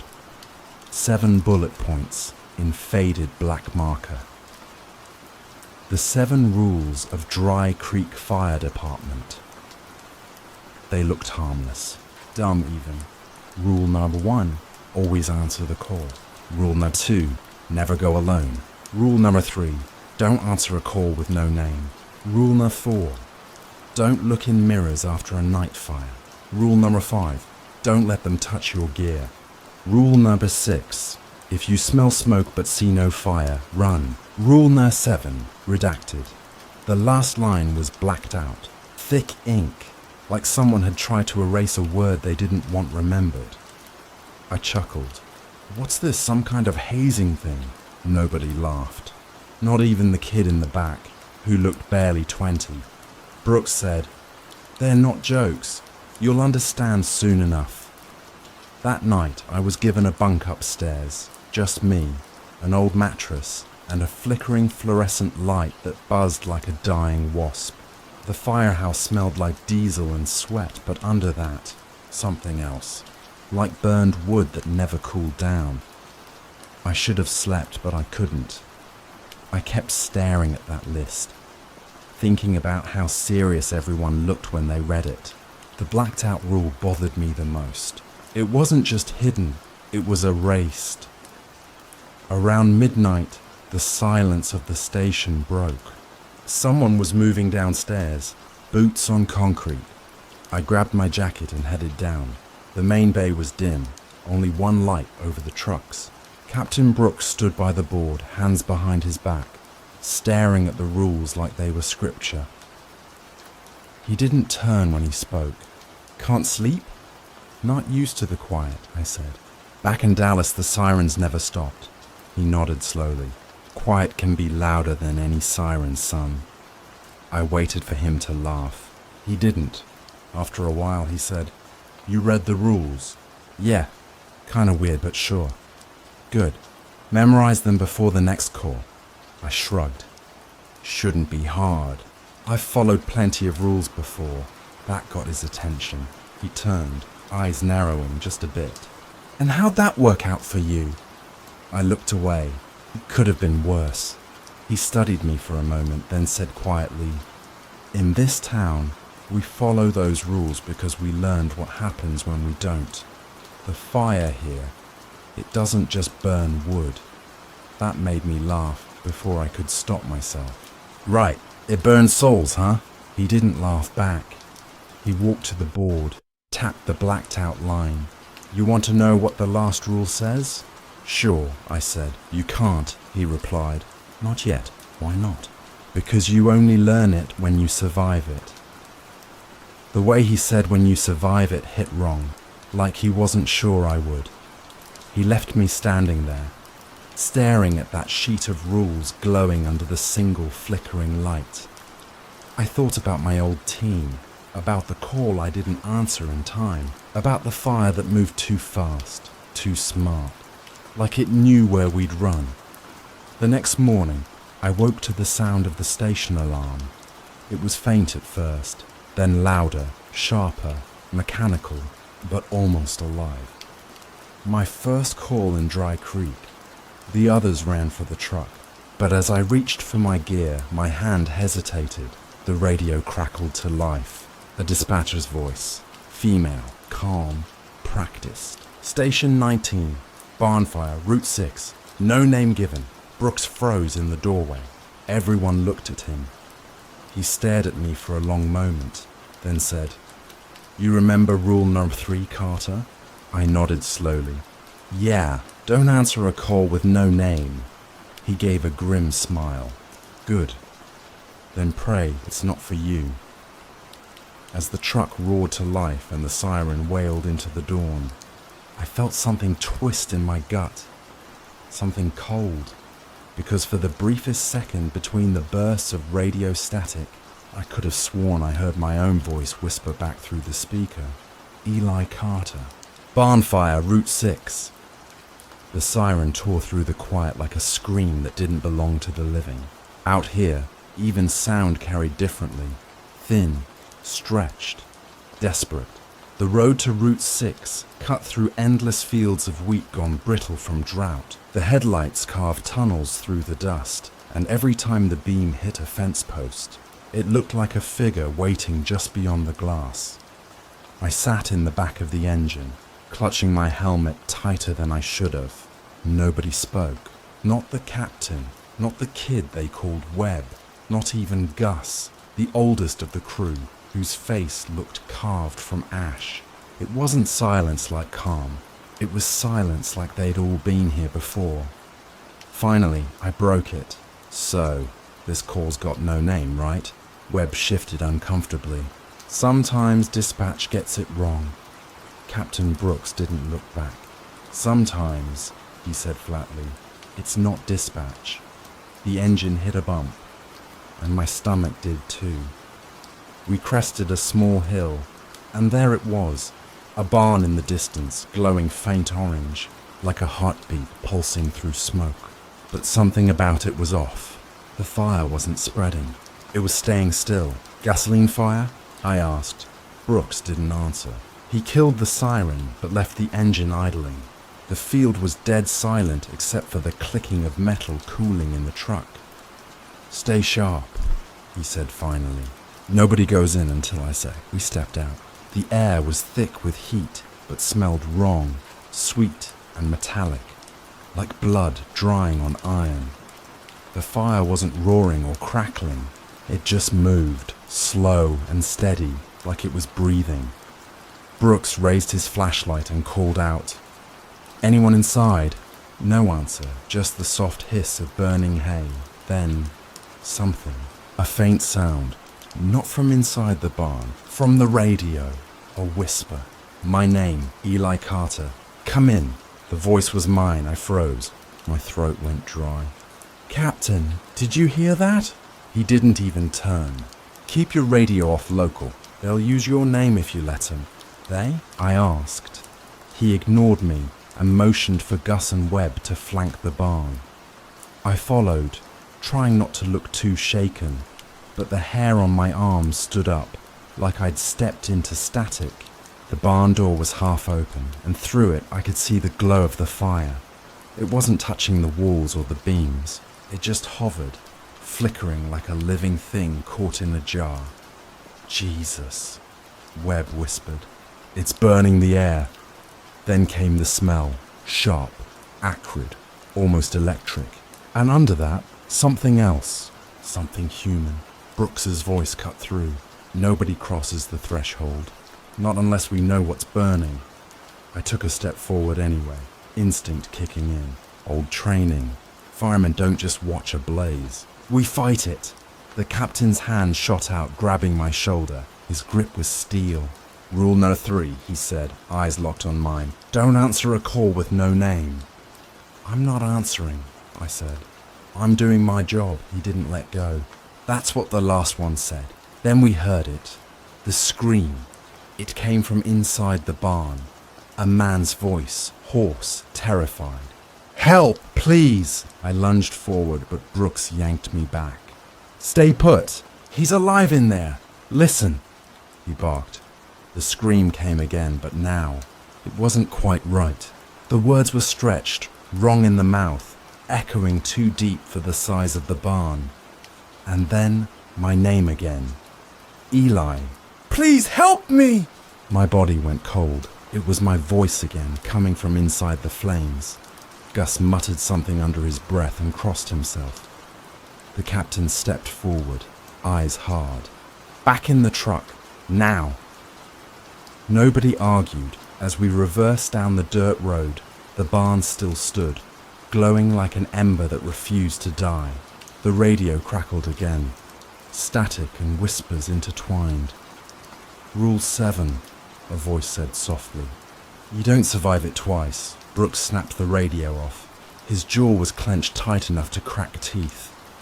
I wanted to ask questions, but nobody else spoke the whole ride back. Even Webb kept staring out the window like he'd seen something he couldn't unsee. When we got back to the station, the air felt heavier. Brooks parked the truck, stepped out and faced me. "You got lucky tonight," he said. "Most first-timers don't." "Lucky?" I laughed, though it came out shaky.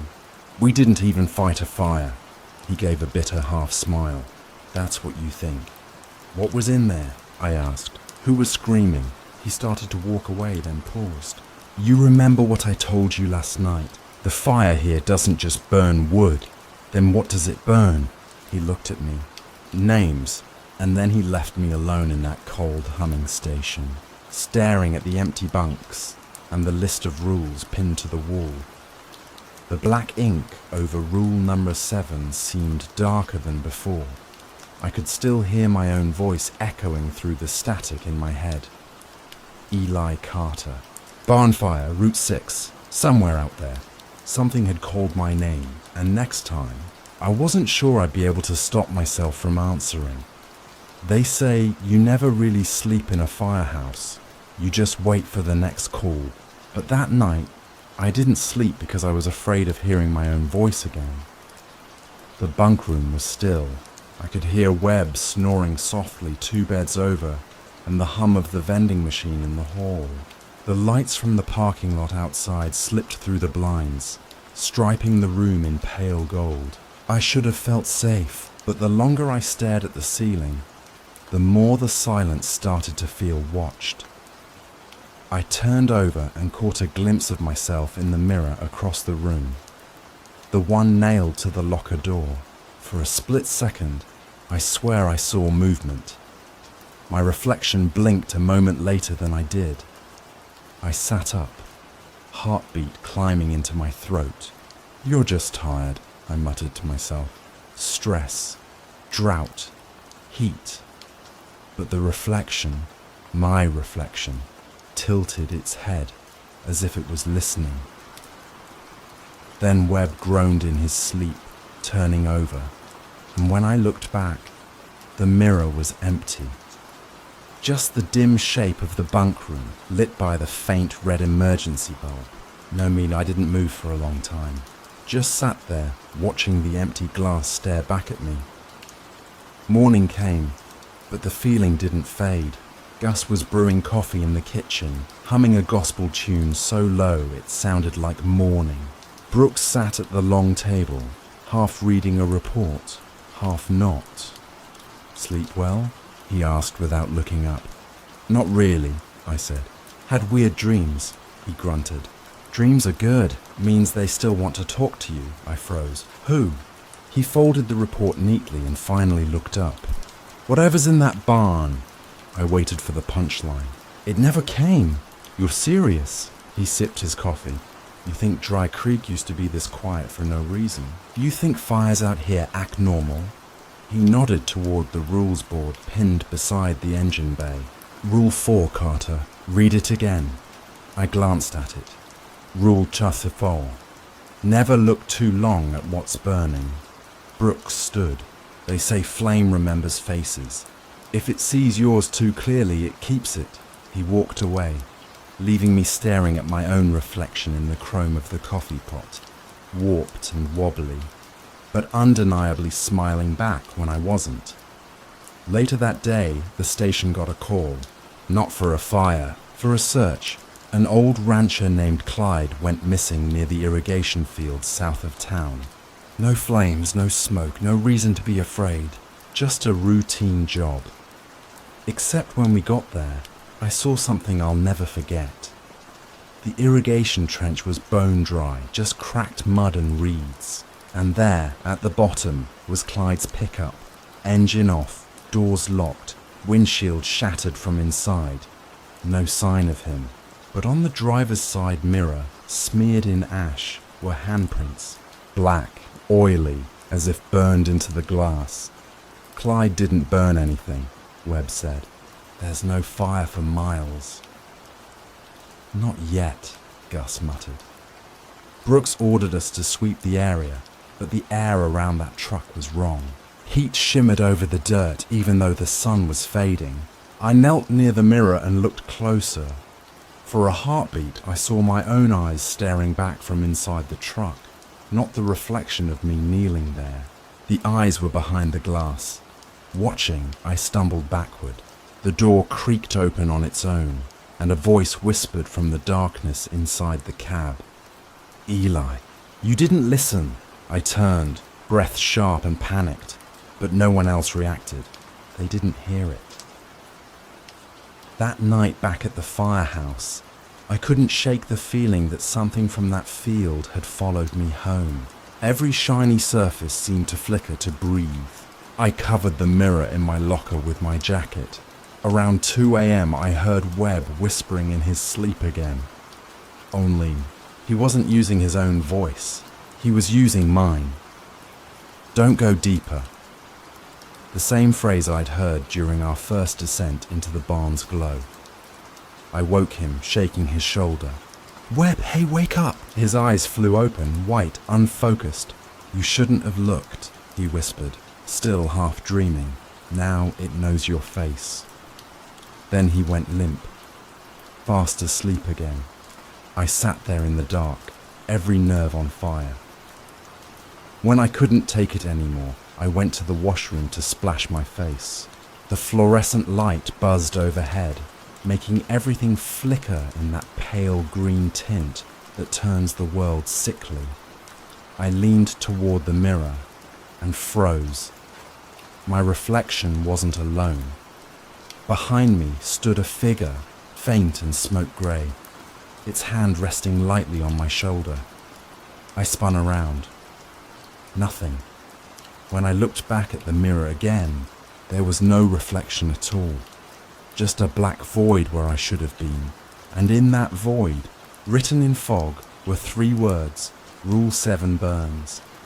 The bulb overhead burst, and I staggered backward, heart slamming in my chest. The next morning, Brooks didn't look surprised when he saw the broken light. He just said quietly, "Once it shows you that message, you can't leave town." "Why?" I demanded. He met my eyes. "Because the fire sees you now, and it doesn't like to lose what it finds." When the alarm went off that night, I swear it didn't sound right. It wasn't the usual sharp electronic screech. It warbled, almost human, like someone gasping through static. By the time I reached the dispatch radio, the others were already awake, tense, staring at the speakers. A voice crackled through the line. "Station 7, copy. It's spreading. Help me."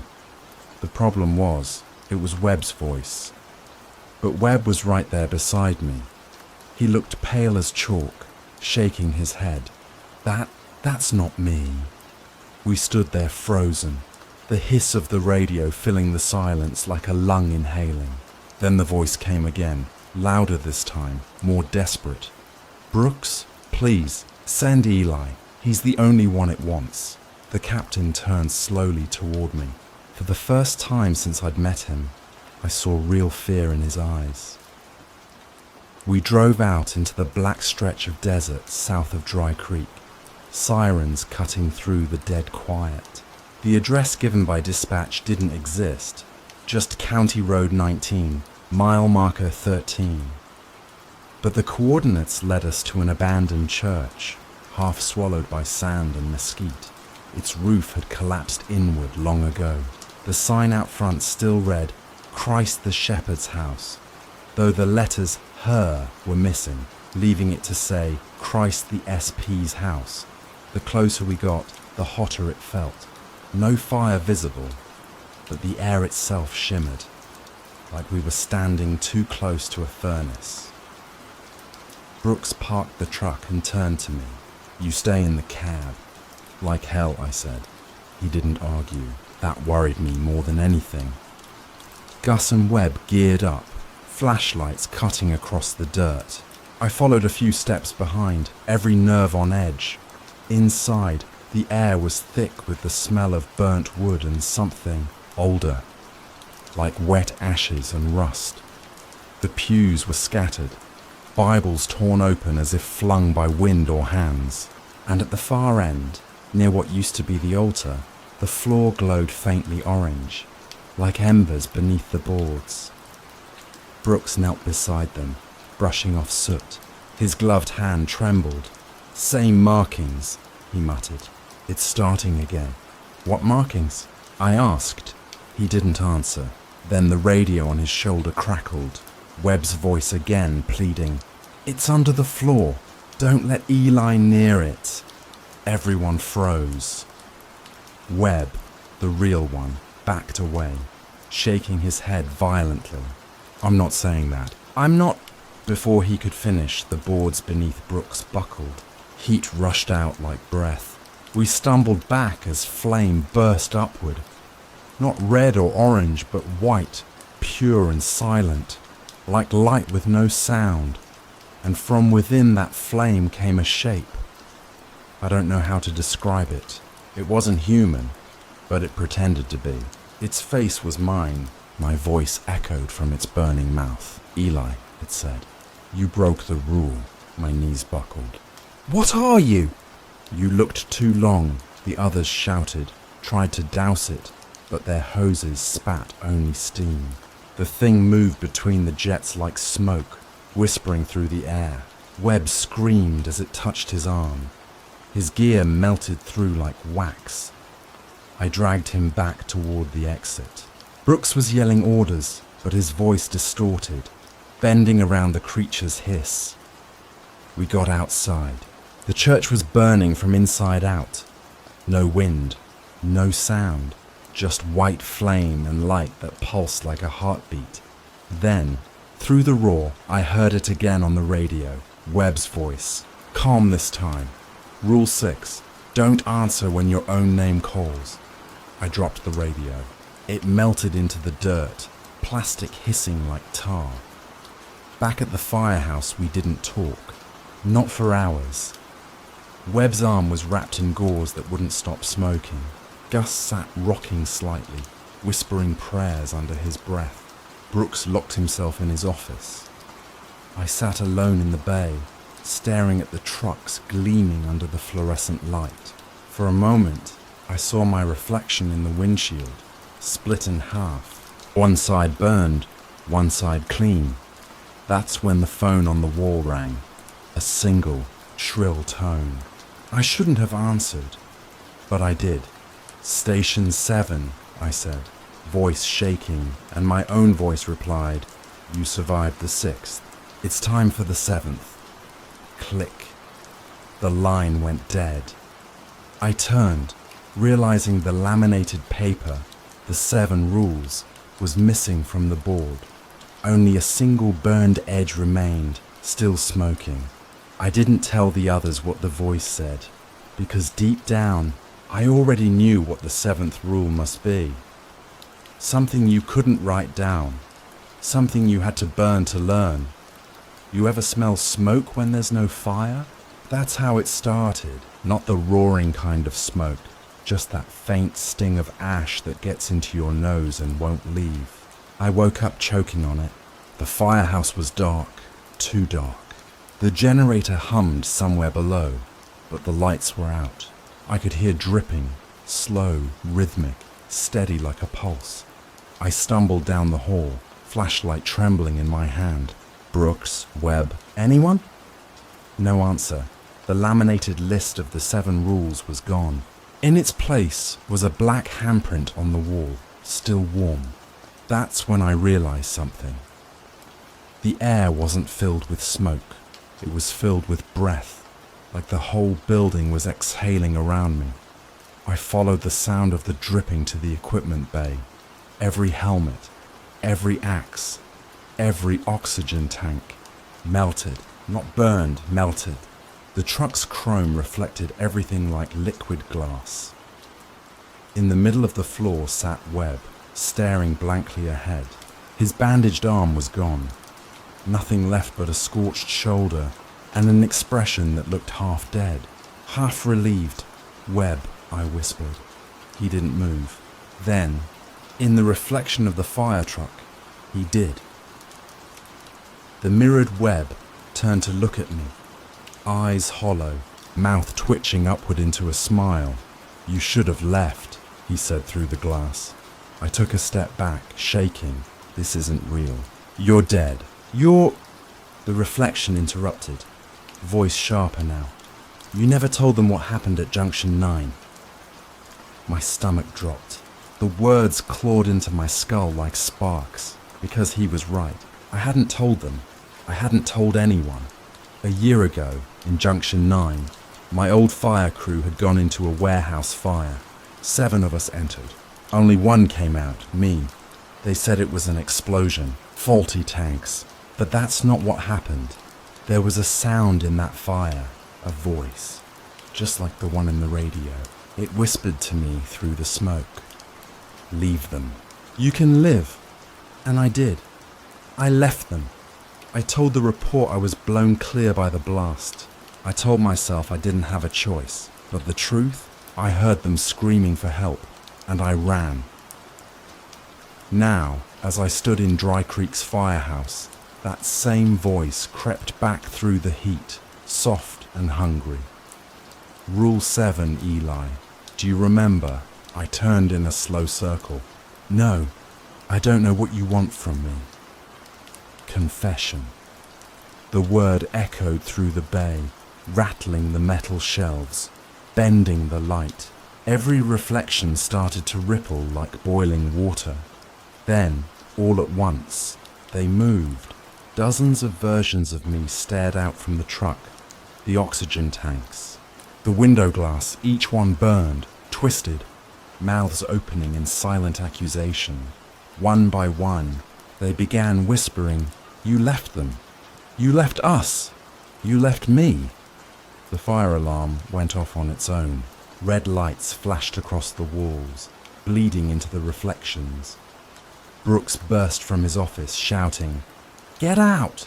The building's heating from inside." But I couldn't move. The flames were already crawling across the ceiling, not spreading from a source, but forming words.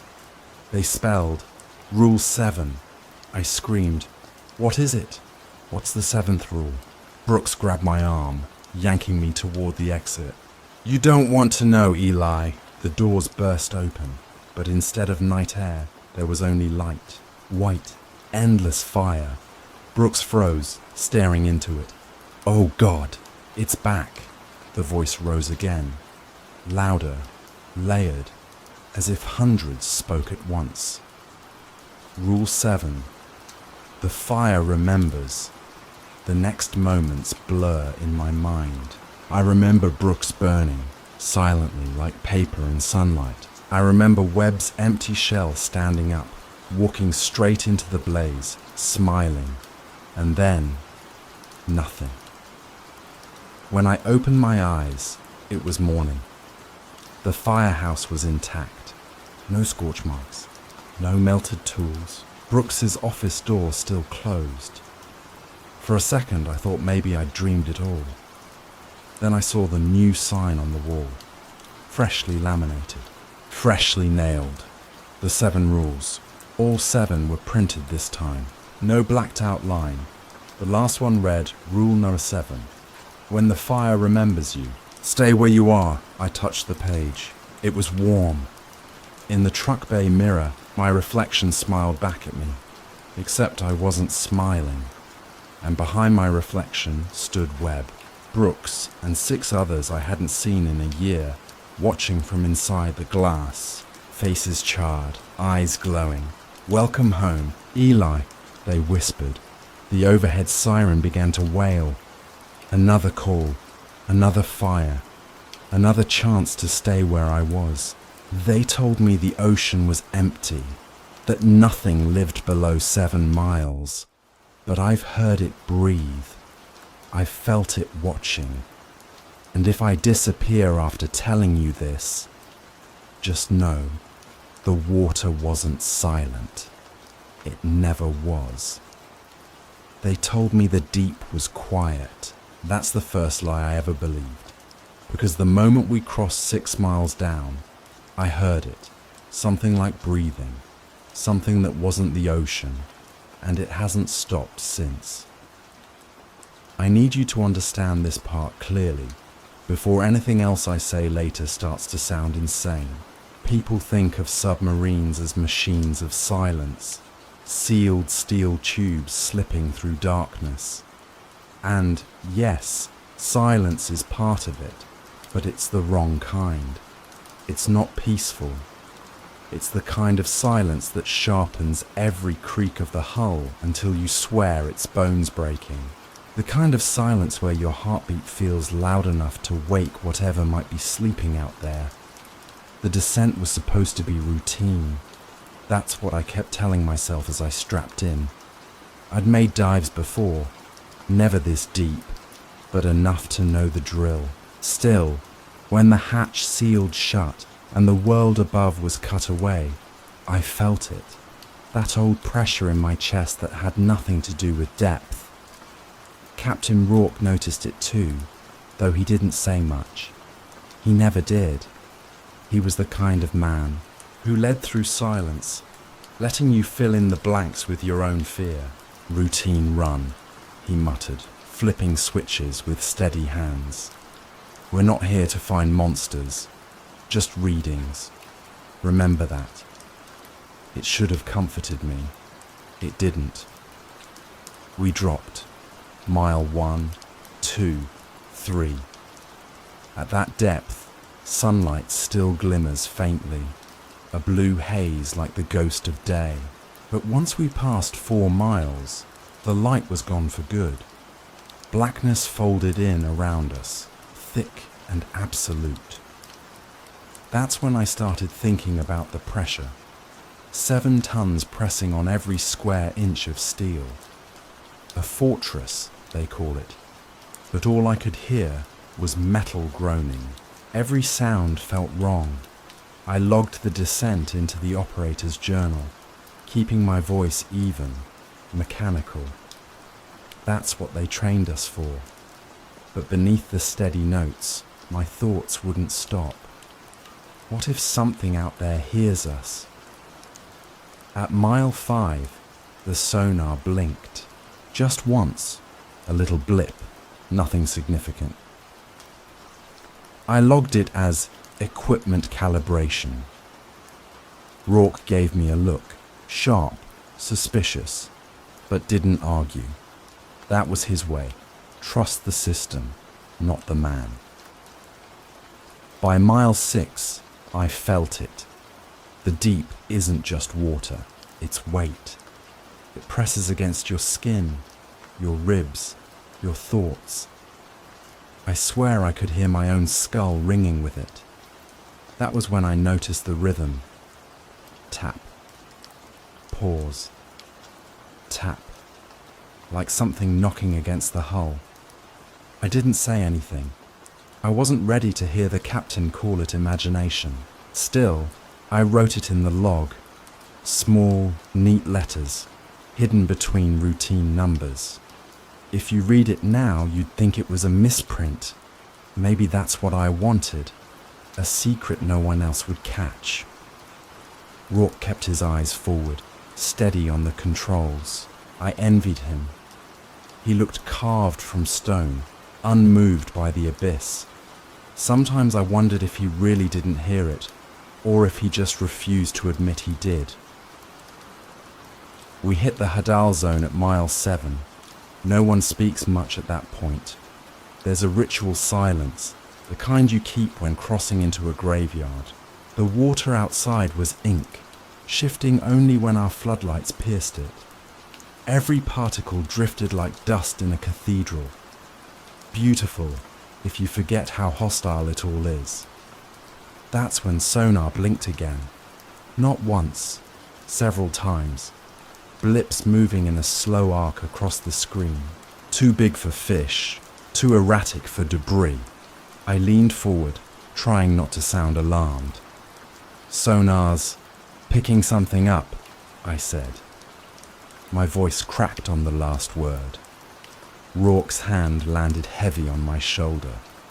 Equipment fault. It happens in deep zones. Don't log it. But I said don't log it. His tone cut like a blade. I swallowed the words. Obedience was survival down here. Still, I couldn't ignore it. The shapes weren't static. They shifted, curved, almost like circling. Each time the screen refreshed, the blips were closer. I wanted to ask him again, but he was staring at the viewport, jaw clenched. For the first time, he looked uneasy. That was all the confirmation I needed. We sat in silence, minutes stretching long as years. Only the hum of the engines and the faint hiss of air circulation. Then, faint but clear, another sound. Not sonar, not machinery. A low, dragging exhale. I froze. My hand tightened on the journal, pen trembling. My instinct was to record it, but something inside me whispered not to, like writing it down would make it real, binding. Rourke must have sensed me listening. Focus on the mission, he muttered. You hear nothing, you see nothing. But I did. I heard it again. Longer this time. Like lungs straining against water that should have been impossible to breathe. And in that moment, I realized something. We weren't alone. The rest of the descent blurred. I wrote coordinates, depth, pressure, all routine, all meaningless. Beneath each word, fear dripped like ink. The sonar flickered every few minutes, but I stopped mentioning it. Rourke didn't want the truth written down, and maybe I didn't either. When we leveled out at trench floor, the sub steadied. Metal groans softened. The blackness outside felt thicker, as if pressing its face to our glass. I dared a glance at the viewport, half expecting to see something, I don't know what. An eye, a shadow, anything to confirm I wasn't losing my mind. There was nothing. Only drifting silt, slow as snowfall. I almost believed him then, that it was all stress, equipment error, imagination. Almost. But as I closed the journal, I felt it again. Not sound this time. Movement. The faintest vibration against my chair, travelling through the steel. Something brushed the sub, massive and deliberate. I looked at Rourke. His eyes were fixed on the viewport, unblinking. He didn't say a word, but his hands gripped the controls hard enough that his knuckles turned white. That was when I knew. He felt it too. We stayed at depth for hours, running scans, logging readings, pretending everything was normal. But beneath it all, a tension coiled tight. Rourke avoided my eyes. I avoided asking questions. That was our unspoken deal. Don't acknowledge what we both knew. Still, the sounds returned. Faint tapping, long exhales. Once, even what I swear was a laugh, distorted, dragged through water. I pressed my hands over my ears, but it seeped through the steel itself. When I finally risked another note in the log, I wrote only 4 words. It knows we're here. We began ascent protocol late into the shift. Engines roared softly, lifting us back toward a world with air and light. Relief should have settled in, but it didn't.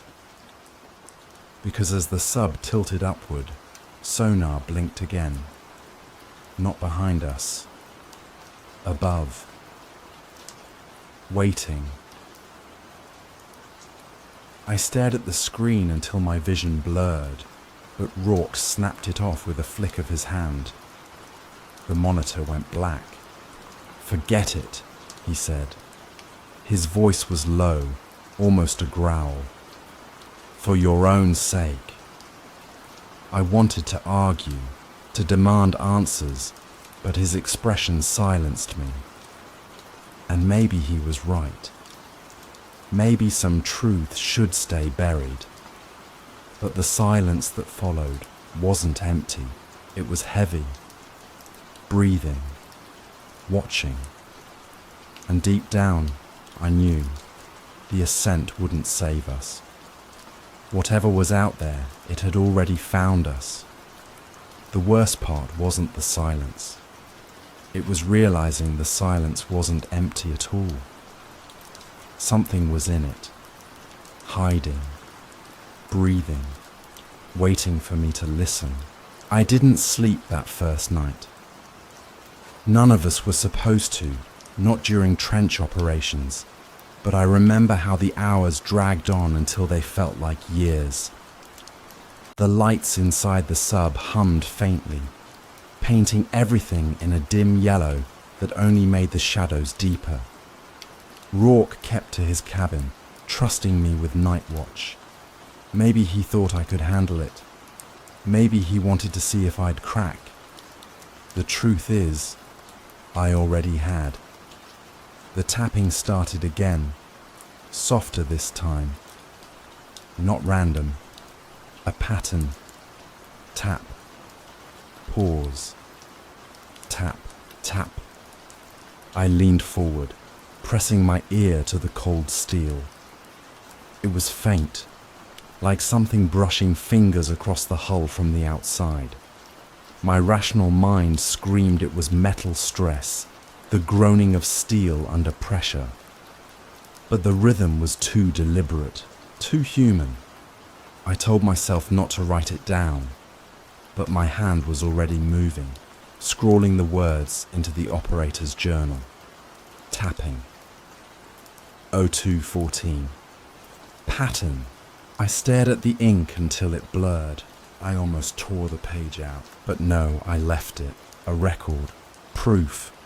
Because some part of me already knew that later, Rourke would deny it happened.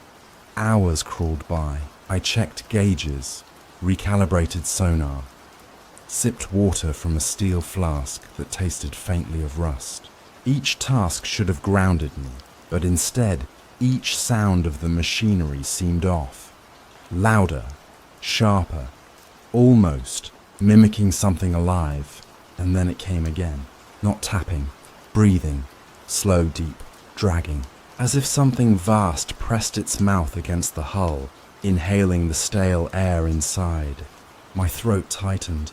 I froze, pen hovering above the journal. I waited for it again.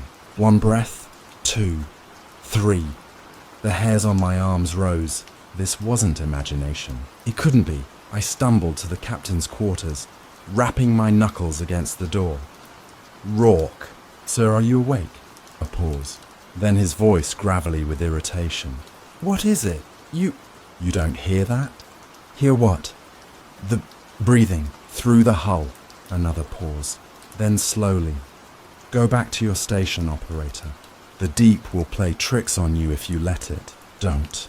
The door stayed shut. I stood there a long time staring at the sealed cabin. Either he was lying to me, or I was lying to myself. The next few shifts blurred together. Morning and night don't exist that far down. Just cycles of duty, dim lamps, and the endless hum of engines. But my body knew when it was dark. Somehow the whispers were louder in the false nights. Yes, whispers. I can't pretend they were just taps anymore. I swear I heard voices. Sometimes they sounded like Rourke, muffled, calling from the far end of the sub when I knew he was asleep. Other times, it was stranger. Words I couldn't understand. Guttural and stretched like they weren't meant for human lungs. I stopped writing those down. Some things, even I didn't want proof of. On the third night, I caught Rourke watching me. He stood in the control room doorway, eyes hard, arms folded. "You've been jumpy," he said. "There's something out there." "There's nothing out there." His voice was sharp, cutting. "You keep saying it, you'll start believing it. That's how men lose themselves down here," I wanted to argue. Instead, I stared at the sonar, where faint static flickered across the screen. No shapes this time, just snow. "Routine run," he repeated, softer now. "Don't make it something it isn't." But when he left, I thought I heard him mutter under his breath, "Not again." The radio call came the following shift. "Surface check-in. Protocol. Surface to Abyss 1. Report status." Rourke answered first, his tone clipped. "All systems stable. Routine operations." I leaned close, snatching the mic. "Request clarification on sonar anomalies." Static filled the channel. Then a crackle, a voice I half recognized. "Anomalies. Negative. Abyss 1. No interference logged topside." I opened my mouth to respond when the signal cut. Abrupt, mid-sentence. Not static, not fade, just silence. I tapped the console, adjusted dials, flipped switches. Nothing. The channel was gone. Rourke's hand slammed down on the mic, ripping it from mine. His face was pale, eyes sharp. "Do not deviate from protocol again." "But they..." He leaned closer. His whisper was colder than the water outside. "They didn't cut out. Something cut them off. And if you ever say that over radio again, we'll both be dead men." After that, sleep was impossible. Even when exhaustion dragged at my skull, I couldn't close my eyes, because every time I did, I saw the black water pressing against the glass, and behind it, movement. Slow, watching. The whispers grew worse. I began to recognize words in them. My name, over and over, drawn out, distorted, like a rope pulling me deeper. One night, I pressed my ear so hard to the hull I thought the steel would split my skull. And I swear, God help me, I heard someone breathing with me, perfectly in sync, as if waiting for me to exhale so it could inhale. When I pulled back, my reflection in the viewport startled me, pale, hollow-eyed. But for a second, just a second, I thought the reflection moved differently, that it blinked when I didn't. By the fifth night, I was convinced the sub itself was alive. Every vibration, every creak of metal felt like a heartbeat, a pulse, and the deeper I listened, the more it sounded like a second one was beating, faint but steady beneath the first. I didn't tell Rourke. Not anymore. He watched me like I was unraveling. Maybe I was. Maybe he wanted me to. But then, one moment changed everything. I was logging readings when the tapping returned. Clear, sharp tap, pause, tap, tap, and then, in the narrow silence that followed, I heard something that froze my blood. A voice, childlike, whispering from beyond the hull. "Let me in." I stumbled back, knocking over my chair. Rourke stormed into the control room, eyes blazing. "What did you hear?" he demanded. I shook my head. "Nothing. Just stress. Hull shift." His jaw clenched. He didn't believe me, or maybe he did, and that was worse. He stepped closer, lowering his voice. "Do not listen to it. Do you understand? Whatever it says, it isn't for you." I wanted to scream, to demand answers, but before I could, the sonar blinked. A single blip pulsing steady right against our coordinates, not outside, not circling. Attached. Rourke's hand slammed the screen dark. "You didn't see that," he growled, but I had. And I knew something was already with us. It didn't appear on sonar first. It appeared in my head, like a shadow cast across thought before it touched the glass. By the time I saw it outside the viewport, I already knew it had been there all along. The blip on sonar from the night before should have disappeared by morning. At least, that's what I told myself. Steel contracts and expands. Signals bounce off rock. Shadows flicker on the edge of screens. That's all it should have been. But it didn't vanish. It stayed with us. Every time I checked the sonar, there it was, hovering just outside range. Too steady to be current, too large to be anything I could explain. I told myself it was a phantom echo, a trick of water density. But phantoms don't move when you move. And this one did. I didn't tell Rourke. Not yet. I watched him drink his bitter coffee. Watched him check gauges. Watched him hum that tuneless song under his breath. I wanted to believe he didn't know, but deep down I was certain he did. By the second shift, I couldn't keep silent. The blip was closer, the size of it stretching across sonar like a smear of ink. "Captain," I said, voice too thin, "do you see this?" He didn't answer right away. He only glanced, then looked away, jaw tightening. "Equipment drift," he muttered. "It's moving," I insisted. "It's been moving with us." His eyes snapped back, colder now. "Do not log it," something inside me twisted. "But protocol will get you killed," he snapped. His voice cracked across the small cabin like a whip. "You want to write it down? Then when they find this journal, they'll call you unfit. They'll scrub the mission. They'll lock you in a room and call it therapy. Is that what you want?" I didn't answer, because he wasn't wrong. I tried to push the thought away, but the blip gnawed at me. Each time the sonar swept, it was there. Each time I blinked, I saw its outline painted on the back of my eyelids. And then, one cycle later, I saw it for real. It was my turn at the viewport. Not that there was much to see, only endless black, our lights casting cones of pale illumination through drifting silt. I stared anyway. Sometimes staring into nothing helps remind you that nothing is all there is. Except this time, something moved. A vast shadow, darker than the dark, sweeping across the edge of the light. It didn't dart like a fish, didn't drift like debris. It moved with weight, purpose. I stumbled back so hard I nearly hit the console. "Did you see that?" I gasped. Rourke didn't look up.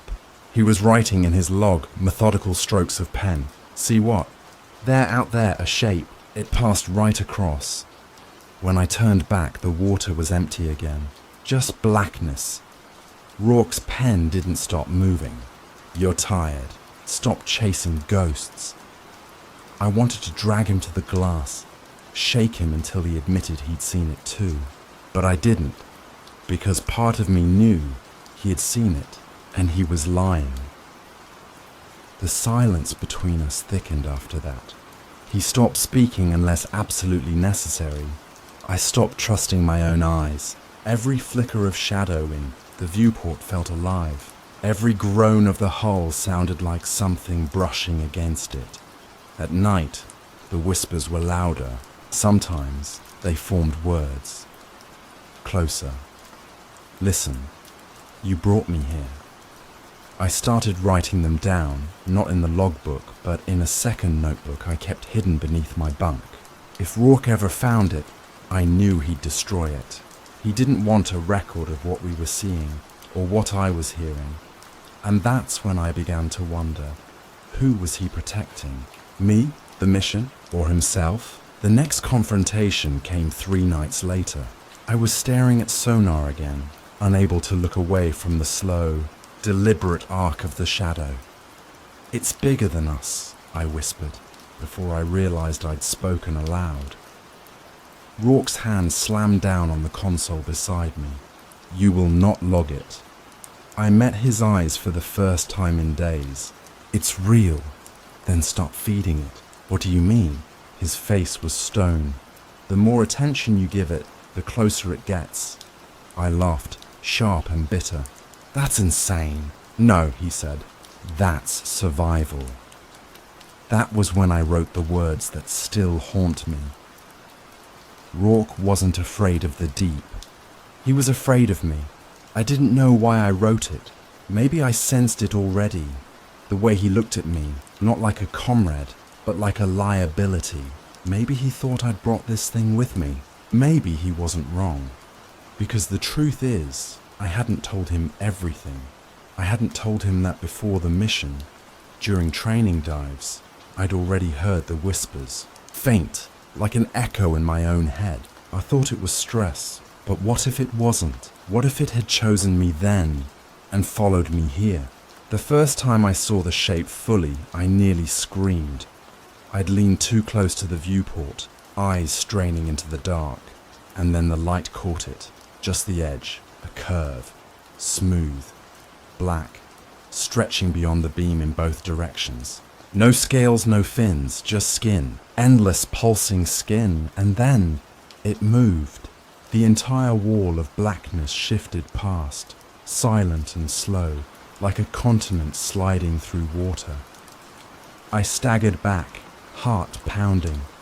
"Captain!" Rourke didn't move. "Captain, it's right there." Still nothing. I turned to him and saw his eyes squeeze shut, fists clenched so tight his knuckles bled white. He didn't need to look. He already knew. The days after that blurred. I couldn't eat, could barely breathe. Every time I blinked, I saw it again. The impossible scale of it, gliding just beyond reach. Sonar readings were useless now. They flickered, warped, scrambled into nonsense. I logged the data anyway, though half of it was lies, invented numbers to cover the truth. Rourke didn't stop me. Maybe he wanted me to lose credibility. One night, I woke to find him standing over me, watching. His face half in shadow, eyes unreadable. "You're feeding it," he whispered. "What are you talking about?" "You listen. You write." "That's enough." I sat up, trembling. "You think I'm making it stronger?" His silence was answer enough. I tried to stop writing.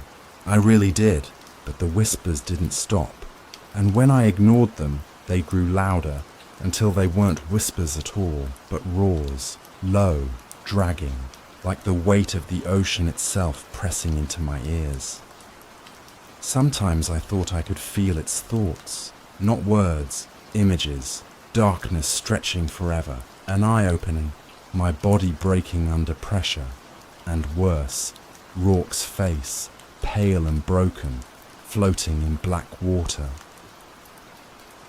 The last time I looked out the viewport that chapter, I swore I saw its eye, not glowing, not blinking, just vast and unblinking, black on black, filling the glass. I don't know how long I stared, long enough for my breath to fog the pain, long enough for my heartbeat to sync with something deeper. When I finally tore my gaze away, Rourke was standing behind me. He shook his head slowly. "You shouldn't have looked." I woke up to voices in the corridor, but there weren't supposed to be any. Rourke and I were the only ones left, and yet, I swear on my life, someone laughed just outside my door. At first I thought it was a dream. The sound was too soft, too human to belong here, in steel wrapped by miles of pressure. A laugh followed by footsteps. My heart lurched, and for a long moment I lay frozen, staring at the ceiling, too afraid to move. When I finally opened the hatch, the corridor was empty. The hum of the engines was steady, the lights pale and flickering, but the sound of the footsteps lingered, echoing in my head, mocking me. By the time I reached the mess hall, I wasn't alone. A man was sitting at the table, sleeves rolled to the elbows, grease smeared across his face. He was eating something out of a dented can, chewing loudly, as though nothing about this situation was strange. "Morning," he said, nodding to me with a grin that felt too casual. I froze in the doorway, because I knew, absolutely knew, that Rourke and I were the only ones on this submarine. I must have stood there too long, because the man frowned. What? Never seen a mechanic before? Mechanic. The word rattled through me like a loose bolt in the hull. I opened my mouth, closed it again. My throat was dry. Finally, I whispered, "You weren't here yesterday." He laughed. A deep, guttural sound that scraped my nerves raw. Been here since launch, friend. Maybe you're the one losing track of time. My head spun. Maybe I was. Maybe exhaustion had twisted my memory so badly I'd forgotten him. But then, how could I forget an entire crew member? Rourke found me minutes later, still rooted in the mess like a statue. "What's wrong with you?" He barked. "There's someone here," I whispered. In the mess, the mechanic. Rourke's eyes narrowed. "What mechanic?" I turned back to the table. Empty. The can was gone. "No trace of anyone. Right there," I shouted, desperate now. He was right there. Rourke grabbed my arm, his grip like iron. "There is no mechanic." There never was. But his face, his face said otherwise. I saw something flicker there. Something he couldn't hide fast enough. That night, the whispers returned. Not soft this time. Louder. Clearer. "We're still here. Below decks. Don't let him lie to you."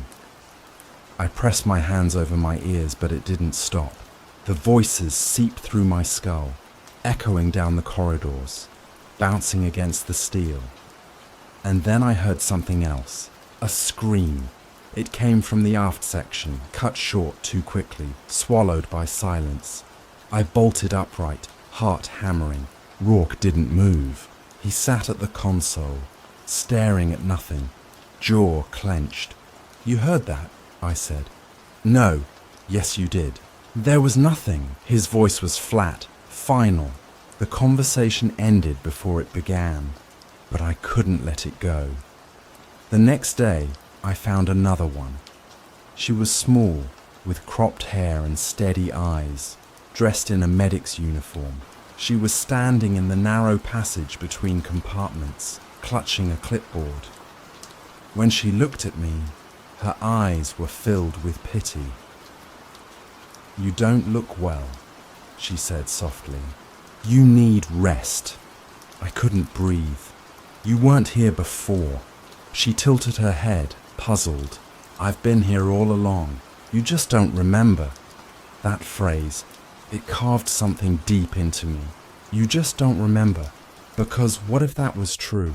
What if memory had been slipping from me, piece by piece, without me even noticing? Rourke cornered me later. His voice was low, venomous. "You will stop this." What am I stopping?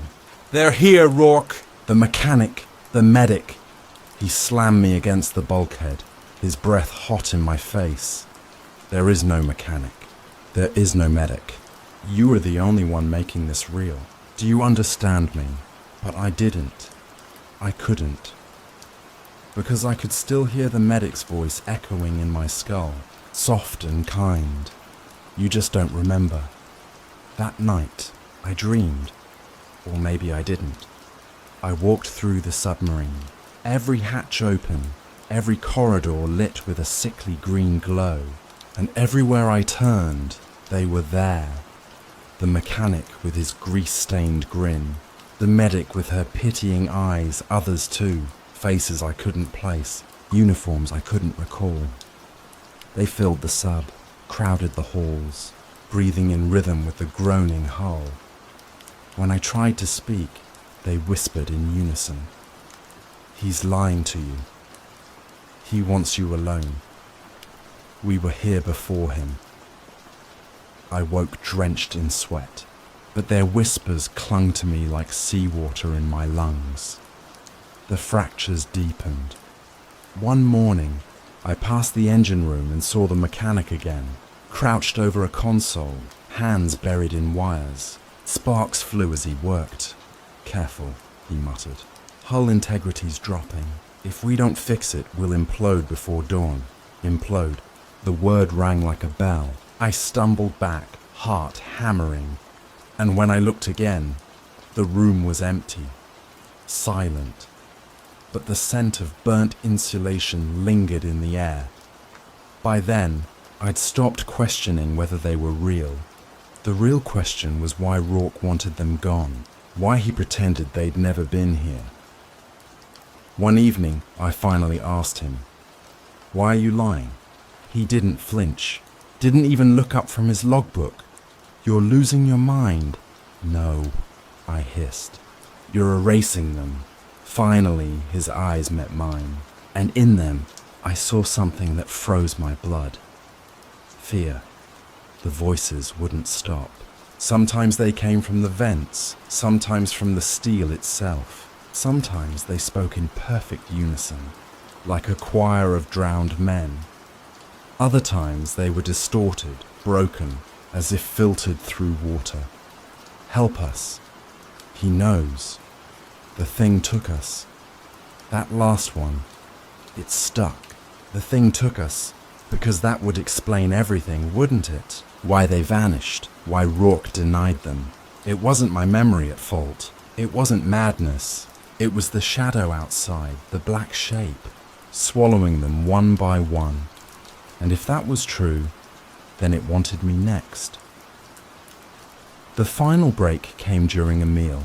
I sat across from Rourke, watching him spoon cold rations into his mouth. The silence between us was suffocating. And then I saw her, the medic, standing just behind him, face pale, eyes wide. She shook her head slowly, lips forming words without sound. "Don't trust him." I dropped my fork. It clattered against the table, echoing too loud. Rourke didn't move. "Who are you looking at?" he asked. I swallowed hard. "Her. Right behind you." He turned. Nothing there. When he faced me again, his expression had changed. No longer anger, no longer denial. Something worse. Pity. That was when I understood. He wasn't trying to convince me I was wrong. He was trying to convince himself, because maybe, just maybe, he saw them too. That night, I couldn't sleep. The voices were relentless, louder than ever, pressing against the walls, vibrating through the hull. And then, from the corridor outside, I heard the mechanic again, screaming. I tore open the hatch, heart pounding, and ran. But when I reached the corridor, the sound cut off, empty, silent, except for Rourke, standing at the far end, his face shadowed. "You're feeding it," he said again, but this time his voice trembled. The first time it spoke to me, it didn't use words. It pressed its hunger into my skull until I thought my bones would crack.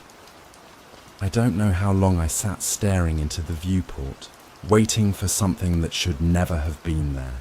The ocean outside was black, endless, the weight of 1,000,000 tons of pressure grinding against the hull. And yet, through that suffocating dark, it came. Light. Not the soft flicker of plankton. Not the drifting glow of a jellyfish. No. This was deliberate. Patterns, precise and shifting, crawling across the abyss like handwriting scrawled in fire. Blues and greens pulsing in rhythm, like a heartbeat too big for the human mind. I should have looked away. I should have called for Rourke, but I didn't, because the light wasn't just light, it was thought. At first it was subtle, a vibration at the edge of awareness, the same way you feel thunder in your chest before you hear it in your ears. Then it swelled, surged, and suddenly I wasn't in the sub anymore. I was drowning inside my own head, my mind stuffed with images that weren't mine. A trench, deeper than maps, bones stacked like towers, a heartbeat that shook stone, and hunger, endless hunger. I screamed, I think I did, but the sound never reached my lips. My throat was locked, my jaw frozen, while its thoughts folded into mine like claws hooking flesh. It wasn't speaking, it was promising. The next thing I knew, I was on the floor, my cheek pressed to cold steel. The viewport still glowed faintly. pulsing like an eye that had just blinked. And in that silence, I understood something I shouldn't have. It wasn't here by accident. It had been called by me. Rourke found me an hour later. He didn't ask how I'd ended up collapsed on the deck. He didn't have to. "You let it in," he said. Those were his words. At least that's how I heard them. "You let it in, and now it won't leave." I tried to deny it, but the truth leaked out anyway.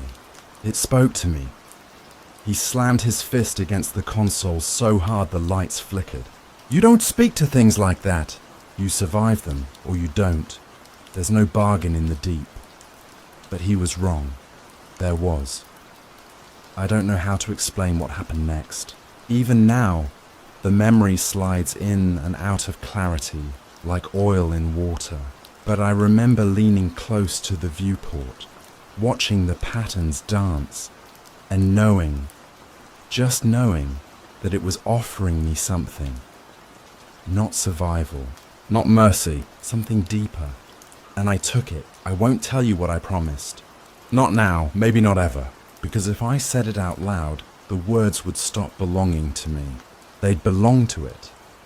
But the second I whispered my end of the bargain, without speaking, without moving my lips, the patterns outside surged, brighter, faster.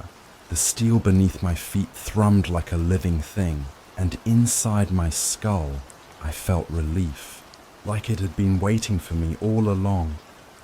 When I turned, Rourke was staring, his face pale, drawn tight with horror. "You brought it here," he said. I told him he was wrong. I told him it had always been here, waiting, that maybe he'd been the one denying it all along. But he didn't believe me. The days, or hours, I can't measure time anymore, blurred after that. The voices of the vanished crew grew sharper, louder. Sometimes they begged, sometimes they cursed me, sometimes they laughed, a sound like bubbles bursting in blood. Rourke stopped speaking altogether, not because he had nothing to say, but because he knew I wouldn't listen, until the night he snapped.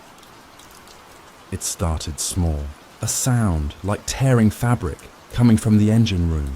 I rushed in, convinced the hull was splitting. Instead, I found Rourke with a wrench in his hand, eyes wild, slamming it against the console again and again. Sparks spat across the room. "You've doomed us," he shouted. Or maybe he didn't shout. Maybe I just heard it that way. "You've chained us to it." I tried to calm him, but my hands were shaking, my words broken. "It promised," he struck the console again. "Promised what? That it would spare you, that it would let you crawl back to the surface carrying its poison in your veins." I told him he was twisting it, that he didn't understand. He came at me then. The wrench swung, missing my head by an inch, denting the wall behind me. I stumbled back, nearly tripping over the ladder well. "You think it chose you?" he snarled. "It's using you. You're feeding it. Every word you speak, every thought you let it pull from you." I grabbed his wrist, tried to wrestle the wrench free, but he was stronger than he looked. His breath was hot, sour with desperation, his eyes unhinged. "Maybe it didn't want the others," he hissed. "Maybe it only wanted you." I shoved him, hard. He hit the bulkhead with a sickening crack, slid down to the deck, blood smearing the steel. For a moment, I thought he was dead, but then his chest rose, shallow, ragged. He looked up at me, lips curling, and I swear the words he spoke weren't his own. "They'll never know which side you chose." I don't remember what I did after that. I don't remember if I bandaged his head, or dragged him to his bunk, or left him on the floor like discarded meat. The hours folded into each other until all that was left was the glow outside, pulsing, waiting. The deal was sealed, and Rourke knew it. You're wondering what I traded, aren't you? What I gave it in return for its promise. I can't say. Not because I won't, but because if I did, the bargain would end. And I'm not ready for that. Not yet. The last time I looked at Rourke, his eyes weren't his own. They were black, reflecting the glow outside. He opened his mouth, and for a moment I thought I'd hear his voice again. Instead, I heard mine, repeating the promise, word for word. You think you've reached the bottom, but the bottom keeps falling away beneath you. That's the first thought in my head when I opened my eyes again. I don't know if I slept, if I passed out, or if the thing holding us simply wanted me unconscious for a while. The metal is still trembling around me, shuddering like the submarine itself is trying not to scream. The fight with Rourke is over. Maybe minutes ago, maybe days. His body is... No, I can't say that. Not yet. I should start where the last recording ended. We had made the bargain, or at least I had. I can't tell you what I promised, not exactly. Some of the words weren't words at all.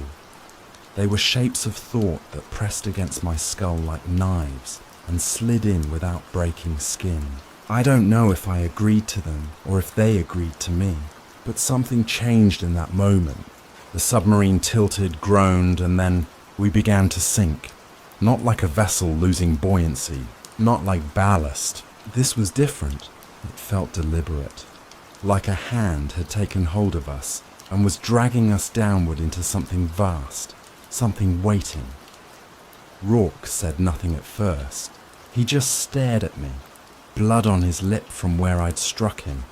Or maybe he struck me, I can't remember anymore. And I could see in his eyes that he knew. He knew it wasn't just the sea anymore, it was something else. And then he said, "You brought it here. The descent hasn't stopped since then. I've watched the gauges spin past limits no engineer ever built them for. I've heard the pressure alarms scream until they died, circuits shorting out one by one. Yet the hull holds. Against all logic, all science, the hull holds. We're deeper than any steel should survive. And yet, here I am, still breathing stale air, still speaking into this recorder, still sinking. Sometimes I think the submarine isn't a vessel anymore. Sometimes I think it's a coffin, and sometimes I think it's just me. My ribs, my lungs, my skull, squeezing tighter and tighter until whatever's inside finally bursts out. Through the viewport, I've begun to see it. Not clearly, never clearly, always at the edge of vision. Always where the dim glow of the instrument panels meets the blackness beyond. A shimmer of light, a pulse, a suggestion of patterns, and then eyes, not two, not four, not dozens. One, an eye so large it swallows distance, an eye that stretches wider than any map, wider than any ocean. It doesn't look at me, no, that would be too small, too human. It looks through me, through skin, through thought, through the thin film of self I still pretend to own. Do you understand what I mean? Probably not. You will. Rourke tried to deny it, of course. He shouted at me that there was nothing there, that I was hallucinating, that I was breaking down. But his voice trembled. He wouldn't look at the viewport. He wouldn't look at the black. He only looked at me, as if watching me was safer than watching what was outside. Maybe he thought I was the more dangerous thing in the room. Maybe he was right. I don't know what happened to him after. The memories are torn, jagged, overlapping. I remember his hands on my throat. I remember my hands on his. I remember both of us gasping, choking, shoving. I remember the sharp clang of skull on steel. And then silence. When I opened my eyes, I was alone. I've been alone ever since. Haven't I? Sometimes I still hear him. Footsteps in the companionway. The cough of his smoker's lungs. The soft mutter of his curses when the gauges spiked. But when I go to look, there's nothing. No body, no blood, no Rourke. Only the echo of someone who may never have been here at all. The submarine continues to sink. I can't describe the motion anymore. It isn't falling. It isn't gliding. It isn't diving. It's sliding. Yes, sliding between layers of water that shouldn't exist. Depth stacked upon depth, like floors of a building that was never built. Endless staircases leading nowhere but down. And in the spaces between, I see them. Not fish, not whales, not anything that belonged to Earth. Figures, pale, elongated, drifting beside the submarine with slow, deliberate grace. They have no faces, or perhaps their faces are too many, shifting from one moment to the next. One wears Rourke's, one wears mine, one wears the blank, eyeless gaze of something that has never been human. Sometimes they press their hands against the glass, long fingers, too long, fingers that curl like strands of kelp. And when they do, I feel a pressure inside my skull, like thought itself is water leaking in. They don't speak with mouths. They don't need to. They just want me to listen. I think they're memories. Not mine, not anyone's. Memories of the deep itself, of everything that has ever sunk, drowned, vanished. Ships that went down with all hands. Divers who never returned. Entire coastlines swallowed in silence. The deep remembers them all. And now it remembers me. How long have I been recording? Hours? Days? The tape feels endless. Yet I know it must be finite. Everything human is finite. Except me. Except this. I said before, maybe the submarine is a coffin. But maybe it isn't. Maybe it's a mouth. And maybe I'm already inside it. Bones dissolving. Thoughts dripping away one by one. What if there was never a submarine? What if there was never an ocean? What if it was always just me, talking to myself in the dark, inventing metal walls and dials and Rourke and the eye the size of a continent? Because the truth is worse, that there's only the watching, only the endless, patient watching. The descent hasn't stopped. The hull groans in pulses now, like a heartbeat. Or maybe it's my heartbeat. Hard to tell the difference. I swear the walls are closer than they were. Not crushed in by pressure, just nearer, like the room itself is shrinking around me. Every breath tastes of rust. Every sound echoes too loud, too close. Maybe I'm inside the eye already. Maybe I've been swallowed without noticing. Maybe this whole descent has been nothing more than the closing of a single, massive lid. I tried once to stop speaking, to just sit in silence, to deny it my voice. But the silence is worse. In silence, I can hear it breathing. In silence, I can hear the slow scrape of something vast against the hull, dragging us deeper, deeper, deeper. In silence, I can hear my own thoughts repeat in a voice that isn't mine. So I keep talking, even now, especially now. If I stop, I'm afraid the voice that answers won't be mine anymore. I told you already, I saw its eye, but I didn't tell you what else I saw. When it opened, the darkness shifted, a lid sliding back, an abyss within an abyss. And for one impossible instant, I saw reflected in that surface not just me, not just the submarine, but everything. Entire oceans, continents, the curve of the planet, stars bending down like they were being dragged into the pupil. It wasn't looking at me, it was looking out, and I was just the glass between. I think the bargain wasn't about me at all. It never wanted me. It never needed me. It wanted the door. And I opened it. The submarine is gone. I know I said I was still inside it, but I don't feel the floor anymore. I don't feel the walls. I don't feel air in my lungs or blood in my veins. There's only the sinking, only the watching, and only the voice. My voice, but not mine. Repeating, repeating, repeating. The tape is almost done. I can hear it clicking in the reel, slowing. So listen carefully. If you've heard everything I've said, if you've followed me this far, then you've already seen it. Maybe not with your eyes, but in the back of your skull. In the part of your brain that trembles when you sense you're being watched. Don't turn around. Don't look for it. It's too late, because if you're hearing this, it's already looking at you. The tape ended. I heard the click myself, and yet, you're still listening, aren't you?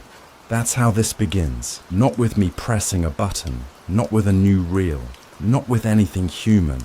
Just the sound of silence breaking open into words that shouldn't exist. I told you before the last line. It's already looking at you. Maybe you thought that was the end. Maybe you wanted it to be. But the deep has no end. And neither do I.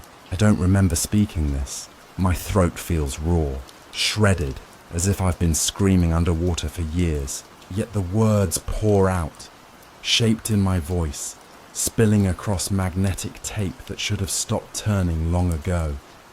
Sometimes I think it isn't me speaking. Sometimes I think it's the echo. The deep doesn't just watch, it repeats. It takes every sound, every breath, every thought, and throws it back at you until you can't tell if you're hearing your own voice or something else. So maybe this isn't me. Maybe this is what the deep thinks I sound like. Rourke's here again.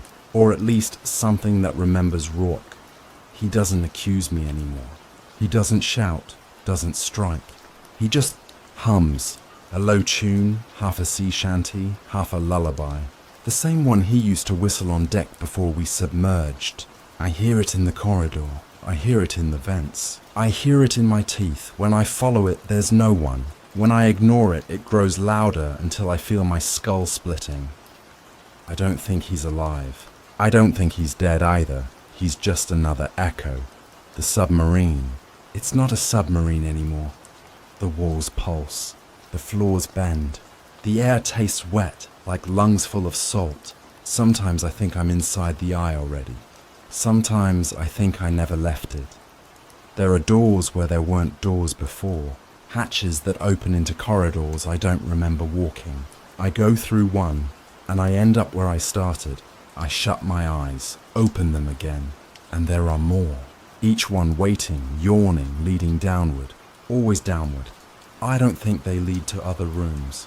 I think they lead deeper into it. I hear more voices now. Not just Rourke, not just me, the mechanic I told you about, the medic. Men and women I swore were real, who Rourke swore never existed. They whisper in the corners of the hull, laughter and sobs and murmurs of prayer. We're still here, they say. You brought us, they say. You promised. Their voices overlap mine sometimes. They seep into my sentences, my pauses, my thoughts. You've probably heard them already. Don't deny it. A scrape under my words, a second tone in my throat. They're not gone. They're waiting for you too. I think I understand the bargain now. It wasn't about survival. It wasn't about knowledge. It wasn't even about me. It was about continuity. The deep doesn't need us to live. It needs us to continue, to keep speaking, to keep echoing, to keep dragging the sound of ourselves into ears that don't want to hear. That's the only way it grows. Not by swallowing ships, not by crushing steel, but by passing from mouth to ear to mind, mind to silence, until silence becomes impossible. That's why you're here. That's why you're listening. I didn't pull you into this. The deep did. My bargain wasn't with words. It was with attention. The moment you leaned closer, the moment you strained to hear, the moment you wondered if I was lying or broken or real, that was when it saw you. Do you feel it now? That pressure at the base of your skull, that prickle behind your eyes, as if someone is staring too long from the corner of the room. Don't look. Don't turn. It wants you to. Sometimes I hear laughter on the tape. Not mine. Not Rourke's. Not the crew. Laughter older than oceans. It doesn't sound cruel. It doesn't sound kind. It just sounds patient. Like it knows I'll break. And when I do, it will laugh the same way through you. The eye is closer now. I can't see it through the viewport anymore. I see it through the tape itself. Every hiss, every pop, every drag of my breath is a lid opening and closing. opening and closing. It's not watching from outside anymore. It's watching through this. Through me.